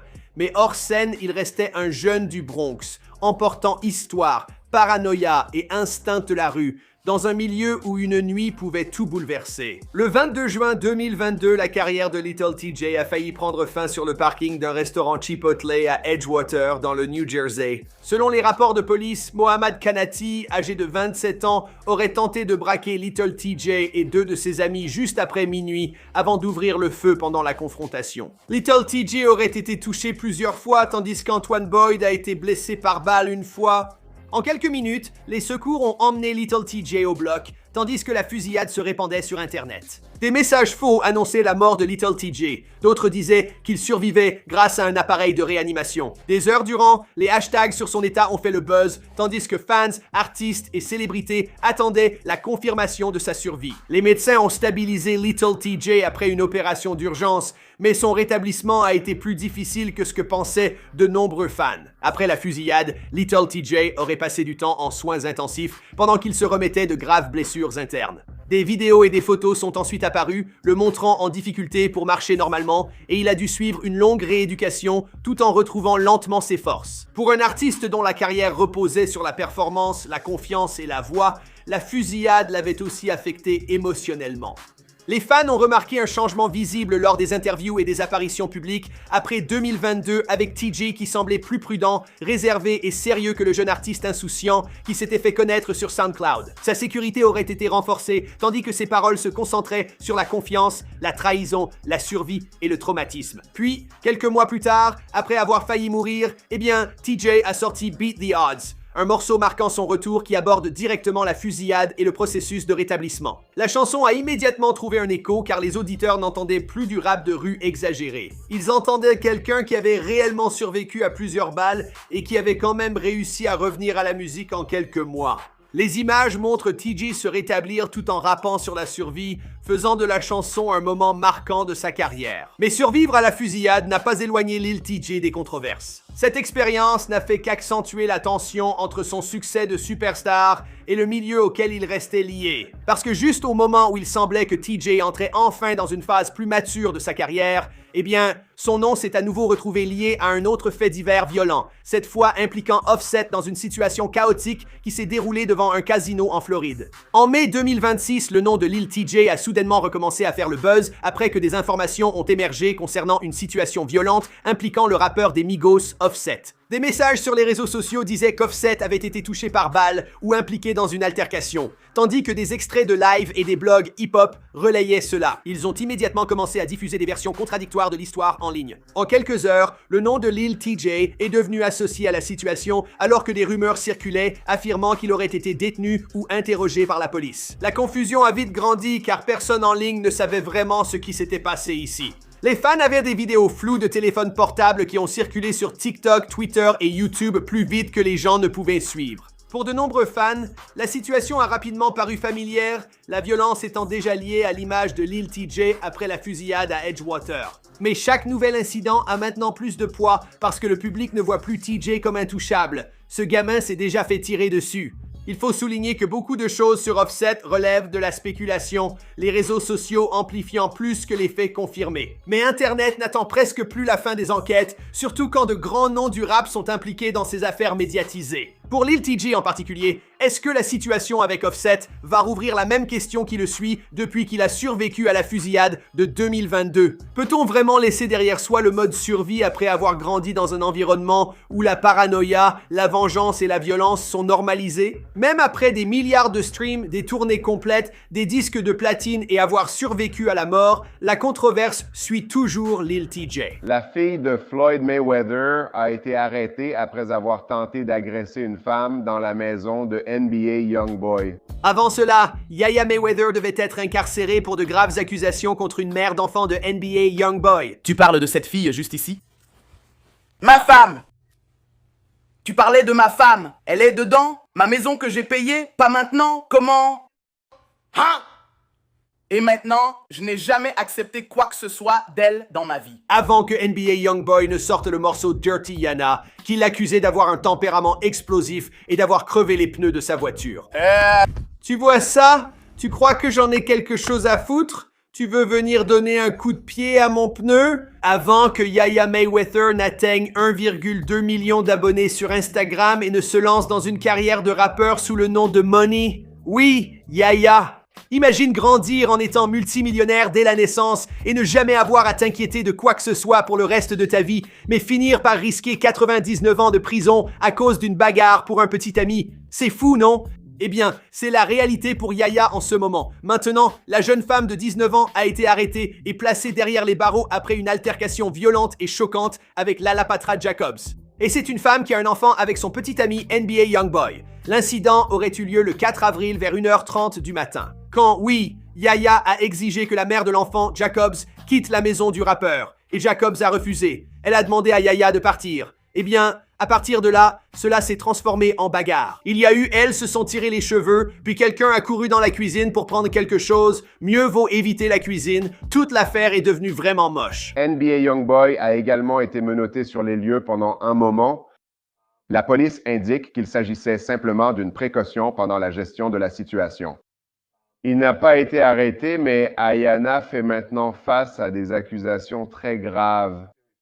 Toute cette altercation a conduit à l'hospitalisation de Jacobs. Et oui, Yaya, eh bien, elle a été envoyée en prison. Si elle est reconnue coupable, elle pourrait écoper d'une amende de 10 000 $ et recevoir jusqu'à 99 ans de prison. Cela dit, son père a beaucoup d'argent en banque, donc elle a les meilleurs avocats du métier. Mais on va en parler dans un instant. Putain de merde. Salut les gars, c'est Michael McCready avec une nouvelle vidéo avant qu'il ne soit arrêté. Honnêtement, je ne savais presque rien sur cette fille avant son arrestation. On a récemment sorti une version mise à jour de avant qu'il ne soit célèbre sur NBA Youngboy et on envisage d'autres épisodes avec lui, dont un avec 6ix9ine, un avec Drake et peut-être aussi avec le regretté XXXTentacion. Maintenant, on a besoin que vous nous disiez qui vous voulez voir ensuite dans les commentaires ci-dessous. Allez, on lance la vidéo!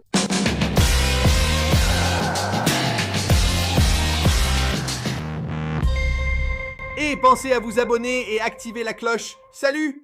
Je m'appelle Moni. Ayanna Mayweather, alias Yaya, elle est née le 20 mai 2000 à Las Vegas, Nevada. Maintenant, son père, nous le savons tous, c'est Floyd Mayweather Jr. et sa mère, c'est Melissa Brandt. Les parents d'Ayanna ont commencé à sortir ensemble à la fin des années 1990. Sa mère, Melissa, eh bien, elle n'avait que 16 ans lorsqu'elle a rencontré Floyd pour la première fois dans un salon d'un casino de Las Vegas. Floyd et Melissa ont commencé leur relation peu de temps après leur première rencontre. Melissa avait déjà un fils nommé Devion Cromwell et Floyd, lui, a ensuite adopté ce jeune garçon. Lorsque Melissa était enceinte de Yaya, eh bien Floyd, lui, avait d'autres petites amies à côté et Melissa, apparemment, se disputait souvent avec ses femmes. Cela comprenait une femme du nom de Josie, une femme qui est décédée plus tôt cette année. C'était un incident complètement séparé, mais cela montre bien que la pomme ne tombe jamais loin de l'arbre. Il y avait déjà des embrouilles avec la mère de son enfant dès les années 2000. Floyd et Melissa se sont éloignés vers 2012 et la séparation n'a pas été à l'amiable. Maintenant, Melissa a accusé Floyd de l'avoir agressé verbalement et physiquement à 2 reprises. Lors de l'une de ces occasions, il l'aurait frappé devant la petite Yaya. Pour cet incident, Floyd a été assigné à résidence pendant 2 jours et il a assumé la responsabilité de l'enfant qu'ils avaient ensemble. Après leur rupture, Melissa a commencé à fréquenter d'autres personnes et une fois la relation terminée, Floyd a repris contact avec elle et il s'est excusé de l'avoir traumatisée par le passé. Et aujourd'hui, sa mère possède une boutique à Las Vegas. Elle s'appelle Devona Love Boutique, nom qu'elle a créé en combinant les prénoms de ses 2 enfants. Je m'appelle Melissa Brim et nous sommes à Las Vegas chez Devona Love Boutique and Beauty Bar. Ayanna fait partie des nombreux enfants de ses 2 parents. Du côté paternel, elle a un demi-frère, Zion, ainsi que Coran et Jorah. Côté maternel, il y a Devion, déjà mentionné. Ayanna a grandi dans le privilège, son père étant l'un des sportifs les mieux payés au monde. Moi... Ma sœur ou mon frère est tellement canon, voilà, et je ne pense pas... Je ne pense pas que les filles devraient en perdre à acheter. Remarquablement. Ayanna, elle a obtenu son diplôme de lycée à seulement 15 ans, puis elle a reçu un certificat de diplôme à l'âge de 18 ans. Maintenant, elle a publié des photos de sa cérémonie de remise de diplôme sur son compte Instagram. Floyd a aussi partagé une publication légendée. Les sacrifices pour nos proches sont toujours des bénédictions plus tard. J'ai abandonné l'école en terminale alors qu'il ne me restait que quelques crédits à valider afin d'offrir une vie meilleure à mes parents et à mes frères et sœurs. Je répète chaque jour à mes enfants que l'éducation est très importante car je veux qu'ils soient meilleurs que moi. Ma fille a excellé et a terminé le lycée à seulement 15 ans, mais elle a décidé de finalement monter sur scène aujourd'hui et d'avoir l'honneur de recevoir son diplôme en main propre parmi ses camarades et sa famille. C'est encore un autre objectif familial et une réussite de plus qui me rend fier d'être père. Maintenant, en relisant cette légende, tu dois te demander qui a écrit ça pour Floyd? Tu sais, parce qu'on raconte qu'il ne sait ni lire ni écrire. Sans vouloir manquer de respect, ce gars pourrait me mettre une raclée. Maintenant, Ayanna, elle a admis avoir été gâtée par son père toute sa vie. Pour sa fête d'anniversaire de ses 14 ans, eh bien, elle a reçu une Mercedes classe S 550 et elle a aussi eu Justin Bieber qui a chanté pour elle, pour de vrai. Pour sa fête de Sweet Seas qui a eu lieu en 2016, eh bien, c'était un autre méga événement. Il y avait même une performance de Future et Drake. Je ne sais pas ce que je veux pour être heureux.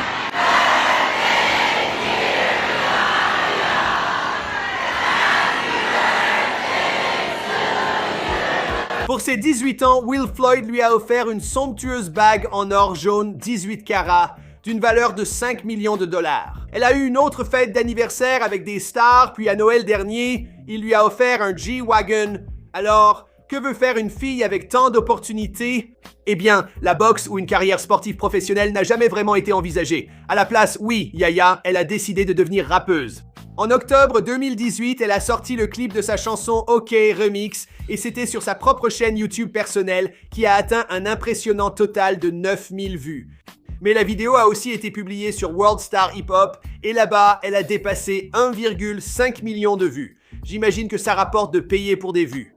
Maintenant, la vidéo et son style de rap ont reçu, des avis plutôt partagés. Aujourd'hui, c'est une star des réseaux sociaux avec plus d'1 million d'abonnés sur Instagram, mais son Twitter et sa chaîne YouTube peinent. Je veux dire, sur YouTube, elle n'a que 624 abonnés. Bon, passons à sa relation avec NBA Youngboy. Tu parles de cette fille-là? Ma femme? Tu parles de ma femme? C'est ma maison, je l'ai payée et j'y ai contribué. Hein? Et maintenant, je n'ai jamais accepté quoi que ce soit d'elle dans ma vie. Maintenant, cette relation a attiré beaucoup d'attention en ligne. Il y a même des gens qui ont fait des mèmes sur eux ou qui les ont imités. Des gens se déguisent même comme eux pour Halloween. Maintenant, les deux ont eu une relation en dents de scie depuis un certain temps et leurs ruptures ont été assez publiques. Le plus notablement, c'était sur sa chanson Dirty Diana où il reprend le tube de Michael Jackson, Dirty Diana, pour parler de la relation passée du couple. Là-dedans, il rappe. Je vais peut-être devoir mettre de l'essence dans toutes mes voitures. Je ne suis pas sorti après la tombée de la nuit. Je vois qu'elle ne veut pas me laisser tranquille. Elle a crevé les pneus de ma voiture. Même si la chanson ne valorise pas son ex-petite amie, Iona a tout de même partagé une vidéo où elle semblait approuver le morceau, tandis que sa mère reprenait les paroles. Malgré cette agression, leur relation allait continuer. Maintenant, NBA Youngboy, il vit au Texas en assignation à résidence, et Yaya venait de Las Vegas et tous les deux continuaient à se voir régulièrement.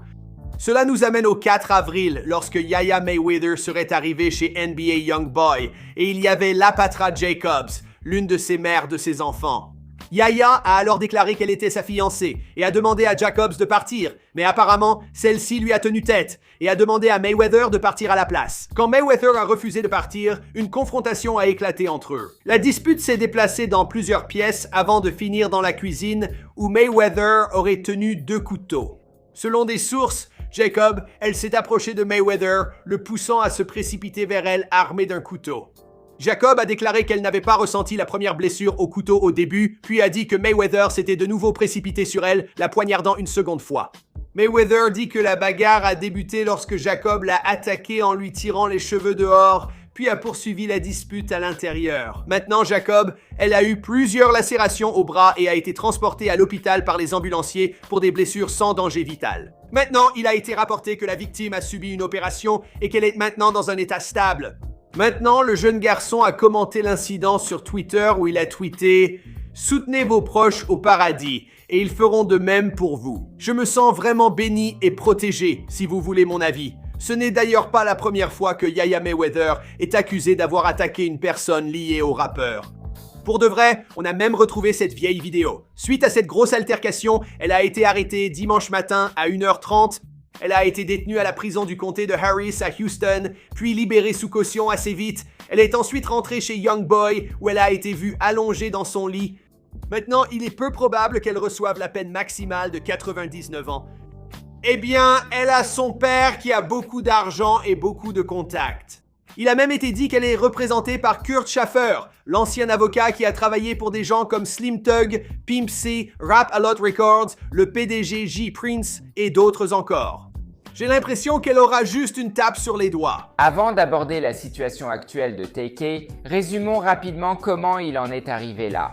TK n'a encore que 19 ans, né Tamar Trayvon McIntyre le 16 juin 2000 à Long Beach, en Californie. Le crime faisait partie de son environnement familial. Son père, Crip à Long Beach, a déménagé à Hampton, Virginie, et sa mère aurait aussi appartenu à un gang. Plus tard, elle a emmené TK et sa sœur à Las Vegas quand il avait 8 ans. Le père de Tay a passé une grande partie de l'enfance de Tay en prison, laissant peu de repères. À sa libération, il a déménagé la famille au Texas pour leur offrir une vie meilleure. TK a débuté dans le rap avec les Daytona Boys, publiant leur premier morceau Drift sur SoundCloud en décembre 2014. Après être passé plutôt inaperçu en ligne, TK47 a sorti un premier projet solo 1 an plus tard, puis des singles qui lui ont valu une notoriété locale.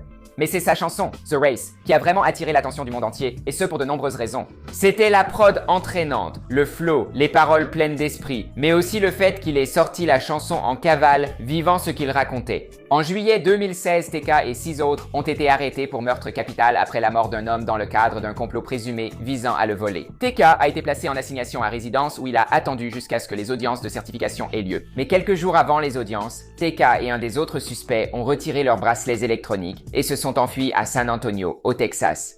Il a tweeté juste avant de s'enfuir. F cette merde d'assignation à résidence, F les flics, ils vont vraiment devoir me rattraper. Stratégie audacieuse de tweeter en fuyant la loi. Mais ce qui est encore plus audacieux, c'est de sortir une chanson sur le fait d'être en cavale, puis de surenchérir en tournant un clip pour cette chanson où l'on pointe des armes vers la caméra.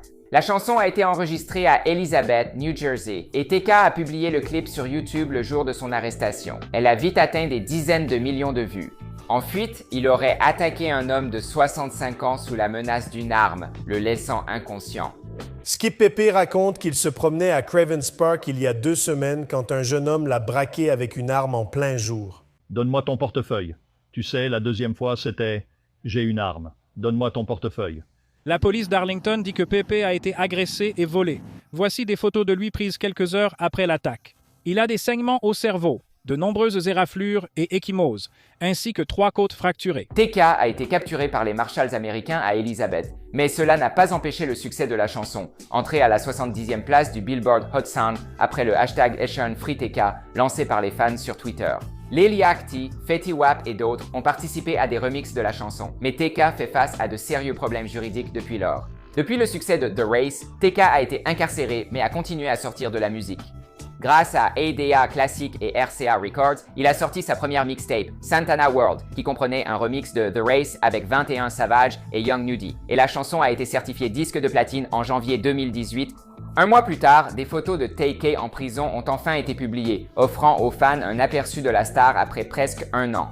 TK a publié une note sincère où il exprimait vouloir rejoindre la promotion XXL Freshman cette année-là, affirmant « Je rêve de devenir un XXL Freshman depuis très longtemps. Maintenant que j'ai votre attention, je veux en profiter pour vous expliquer, à vous et au monde entier, pourquoi je pense mériter d'être sur XXL. » Il poursuit en énumérant quelques raisons pour lesquelles il devrait être pris en considération, notamment son âge, sa base de fans, son ascension de SoundCloud jusqu'au Billboard et bien d'autres encore. Malheureusement, TK a été retiré de la liste cette année-là en raison de ces circonstances. Il a été décidé qu'il serait jugé comme un adulte. Mais la situation du jeune homme a empiré. Une seconde accusation de meurtre liée à une fusillade devant un Chick-fil-A à San Antonio a été ajoutée alors que TK était encore en fuite.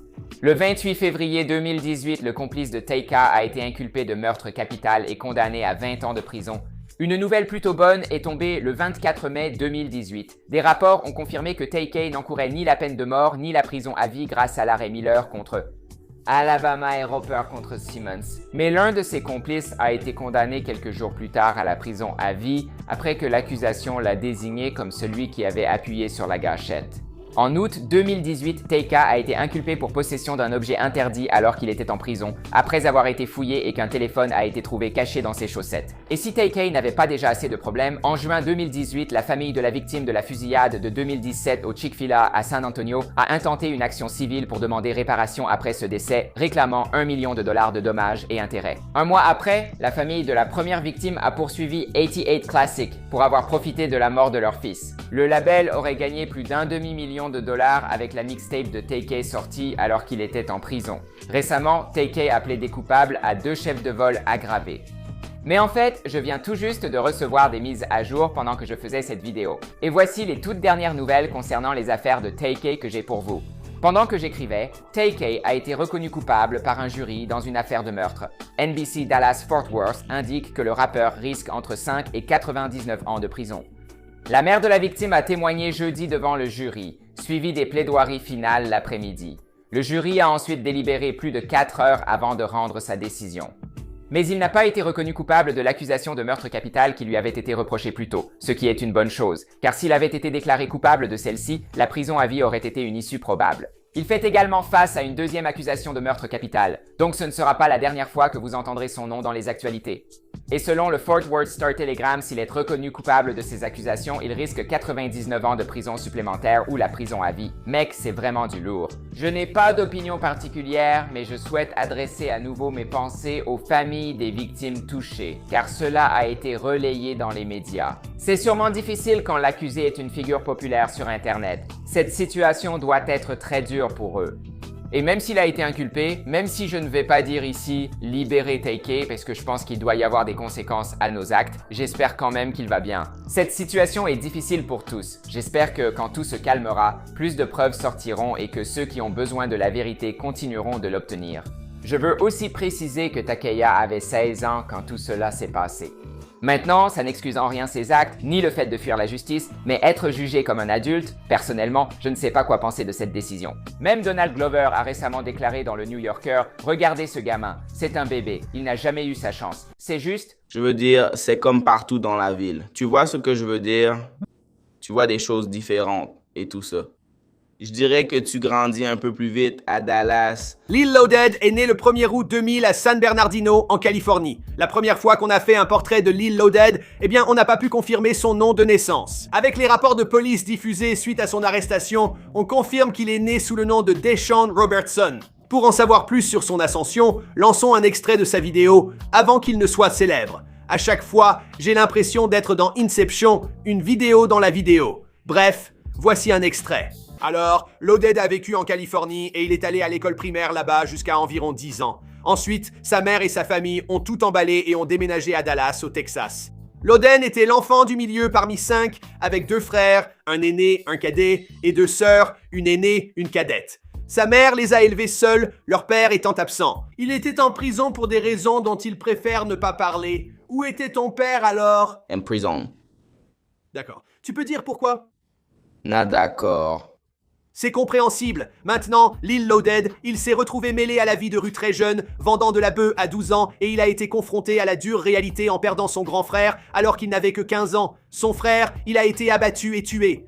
Moi et mon grand frère, avant qu'il ne décède, paix à son âme, on avait beaucoup de discussions et il me disait toujours « Tu dois aller gagner de l'argent. Peu importe ce que tu fais, tu dois t'assurer d'en gagner. » Quand il est décédé, c'est moi qui ai dû prendre la relève, c'est ce que je ressens. Donc il fallait que je devienne l'homme de la famille. Je devais faire ce que j'avais à faire. Et puis, au bout d'un moment, après le décès de mon frère, ça ne me suffisait plus vraiment. Quand j'étais jeune, non, franchement, j'étais heureux, j'étais cool, tu peux demander, j'étais un gamin tranquille. Mais quand c'est arrivé, c'était comme s'ils se fichaient de ce qu'on ressentait quand ils ont pris mon frère. C'est comme si la part de moi compatissante avait disparu. Maintenant, il n'a pas fallu longtemps avant que les balles commencent à venir dans sa direction et qu'il se fasse tirer dessus lui-même. À l'âge de 18 ans, il a finalement pris une balle directement dans la main. J'ai vraiment eu peur seulement quand j'ai été touché à la main par une balle de calibre 380. J'aurais pu être touché au visage, mais heureusement, elle n'a pas traversé. Tu vois, juste ici, mais j'aurais pu être touché au visage. Non. Apparemment, Loaded n'est même pas allé à l'hôpital pour la balle, juste soigné par un médecin de quartier, comme un vétérinaire. Il ne voulait pas signaler la fusillade. Ensuite, il a été accusé et incarcéré pour port d'armes. La fois suivante, une balle l'a touché et il n'a pas eu autant de chance. Il a encore été blessé par balle en 2020 et a dû recevoir des soins médicaux.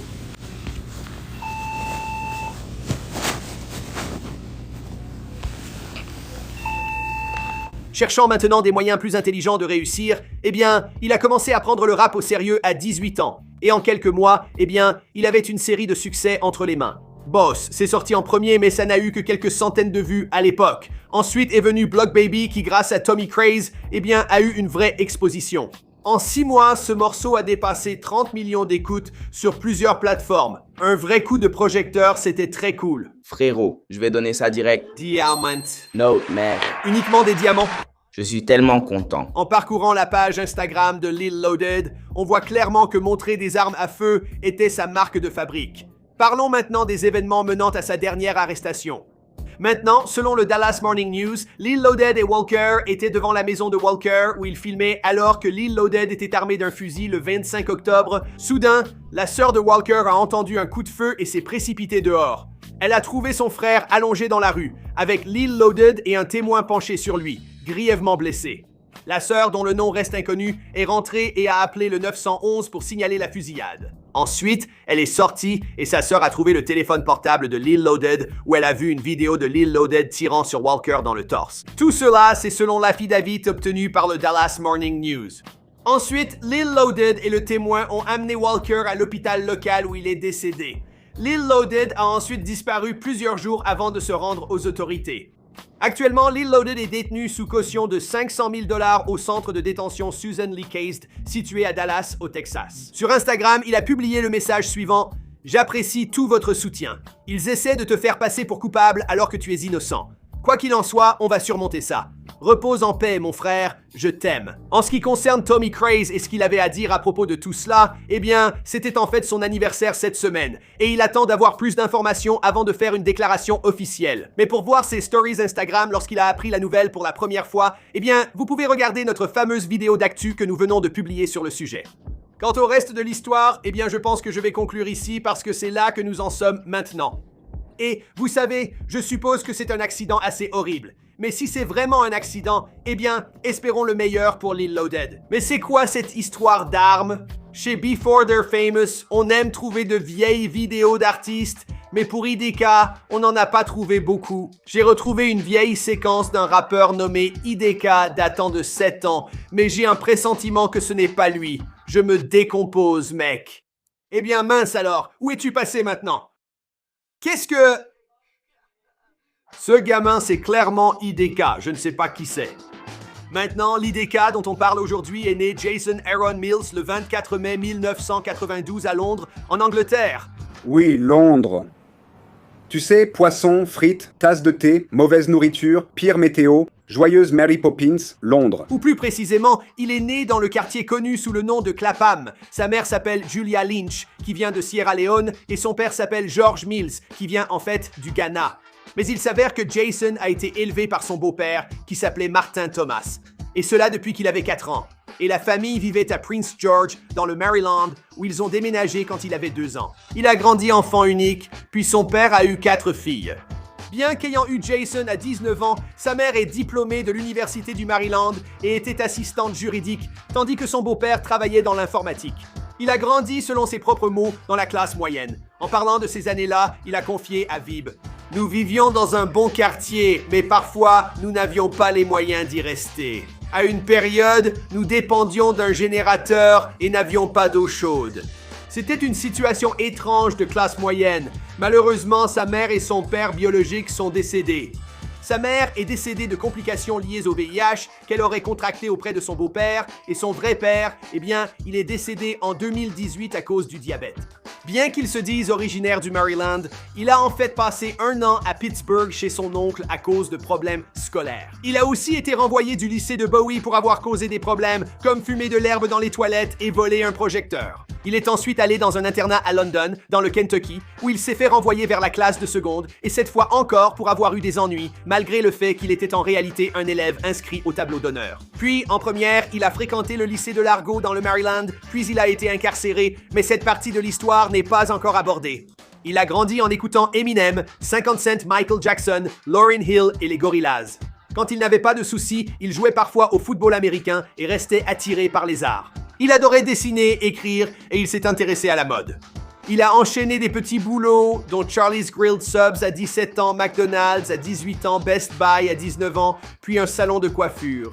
Mais son activité la plus rentable restait la vente de bœufs et le commerce de voitures sur Craigslist. Très bien, passons à son arrestation criminelle. À 17 ans, il a été condamné à 3 ans. Je suis allé en prison 3 fois et en centre pénitentiaire d'État 1 fois pendant 7 mois.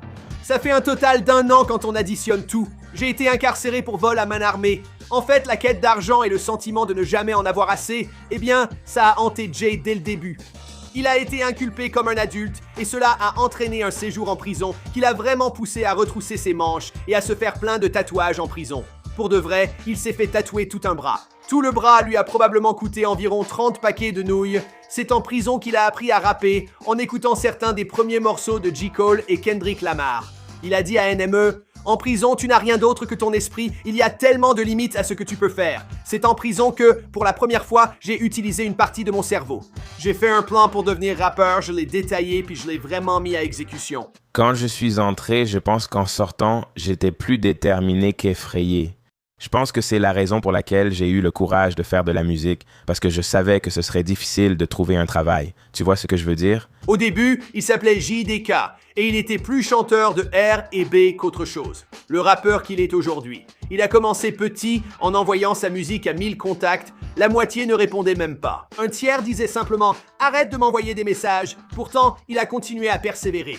Il a également utilisé un diplôme en ligne pour intégrer le Prince George Community College et étudier l'informatique, mais il peinait à se concentrer, son cœur n'y étant pas. Il a donc choisi de continuer à faire de la musique. Sa première grande mixtape est sortie en 2014 intitulée Sex, Drugs and Homework, suivie de Subtrap l'année suivante. En 2016, il sort Empty Bank et l'année suivante, il enlève le G de son pseudonyme puis sort I Was Very Bad en 2017 et IDK and Friends en 2018. Il m'a fallu des années depuis 2012 pour gagner de l'argent. La vente de weed a soutenu ma carrière longtemps, J'ai traversé une dépression, inquiet de réussir ou non. Je n'ai reçu mon premier chèque qu'en 2014 lors de la première partie de Travis Scott au Howard Theater à Washington, D.C. J'ai gagné mon premier $1 million en 2019. Depuis, son compte en banque a l'air bien rempli parce qu'il a posté ça sur Thriller et je suppose que c'est vrai. J'ai appris que quand je redescendrai, beaucoup de ces mêmes personnes, tu sais, elles seront là à me regarder.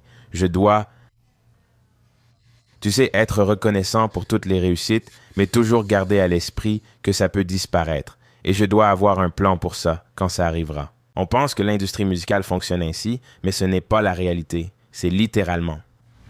Il était indépendant jusqu'à ce qu'il signe un partenariat lucratif en 2019 avec Warner Records, où il a pu lancer son propre label appelé Clue Records. Ces mots de conclusion pour moi. J'ai encore du chemin à parcourir, mais j'ai su montrer une progression constante, unique dans le rap.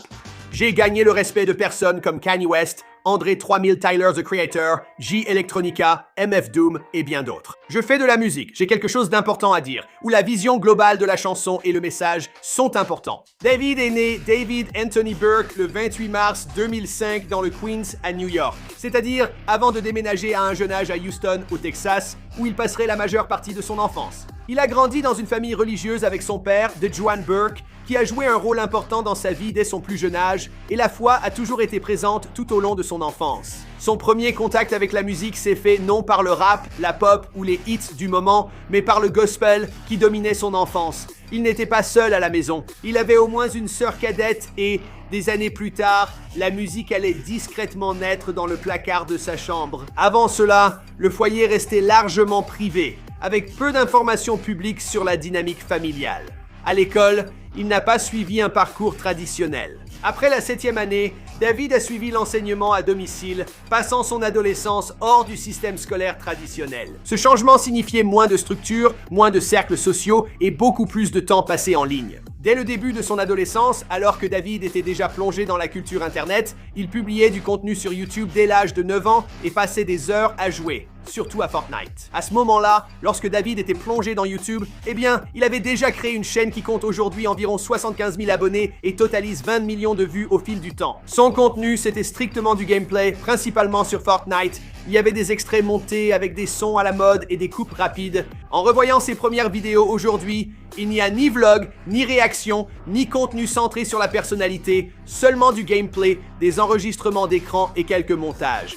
Mais ce gamin développait des compétences, apprenant le montage et le rythme. Il apprenait à titrer les vidéos et à capter l'attention des gens. En parallèle, il écrivait pas encore des chansons, mais des idées. Et même si je n'ai pas une copie de son journal personnel, je suppose que tout n'était pas rose. Pendant des années, malgré son addiction à Internet, sa vie est restée en grande partie cachée. C'est pourquoi nous n'avons jamais fait de vidéo avant qu'il soit célèbre sur lui, car peu d'informations étaient disponibles jusqu'à présent.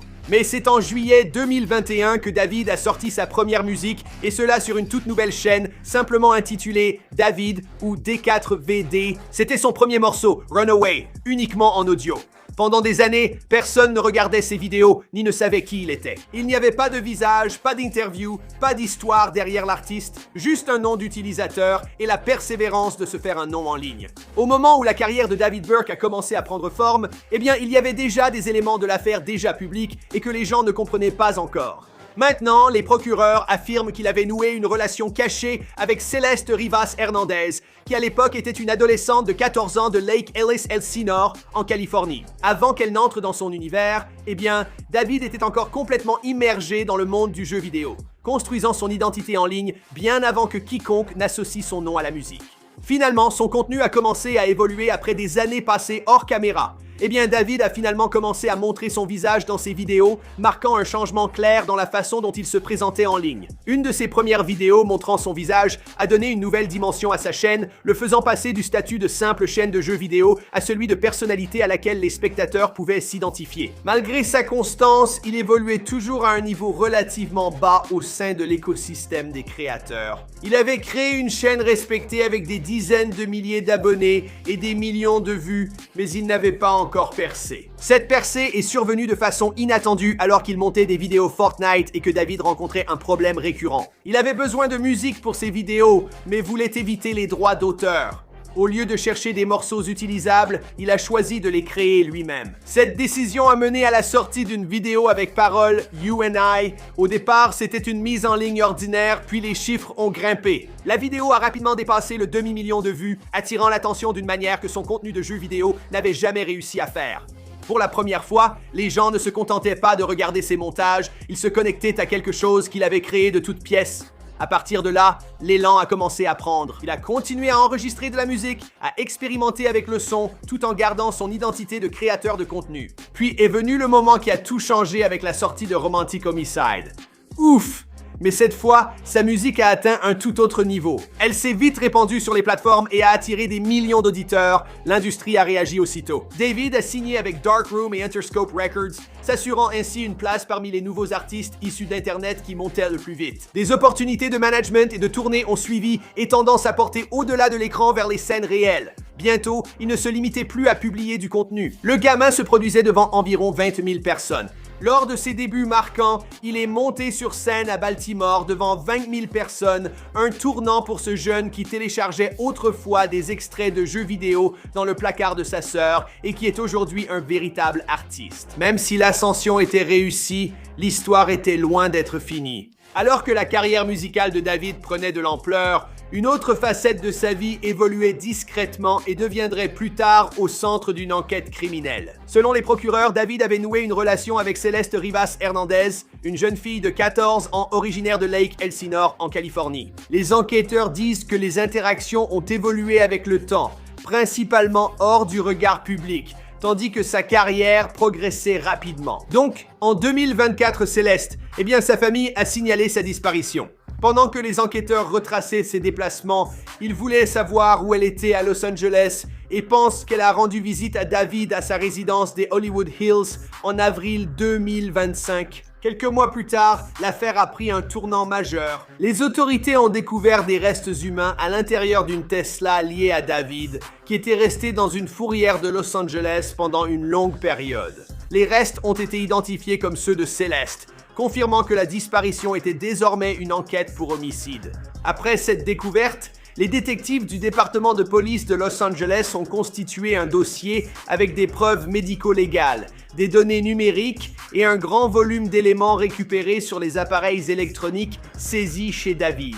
Alors que l'enquête s'intensifiait, David a été arrêté et placé en détention sans possibilité de libération sous caution, l'affaire étant en cours dans le système judiciaire. À présent, les procureurs ont déposé des accusations graves, notamment pour meurtre au premier degré, et ils ont indiqué qu'ils comptaient présenter des éléments de preuve substantiels dans le cadre de leur dossier. En même temps, David a plaidé non coupable, mais son équipe juridique envisage peut-être de changer cette position au tribunal car les preuves s'accumulent. Attention, la suite de cette vidéo comporte des éléments choquants. Les procureurs de Los Angeles ont révélé qu'il avait des milliers de vidéos illégales sur son téléphone et son ordinateur, y compris des enregistrements impliquant Céleste. Son corps a été retrouvé sans plusieurs doigts, dont celui portant un tatouage à son nom. Il lui manquait aussi un œil et elle avait de nombreuses blessures à l'arme blanche. À présent, alors que l'affaire continue de se dérouler, l'issue finale sera probablement décidée au tribunal où toutes les preuves seront examinées. Mais je crois aussi qu'ils ont trouvé une sacrée quantité de contenu pédopornographique, 3 téraoctets, ce gamin est vraiment malade.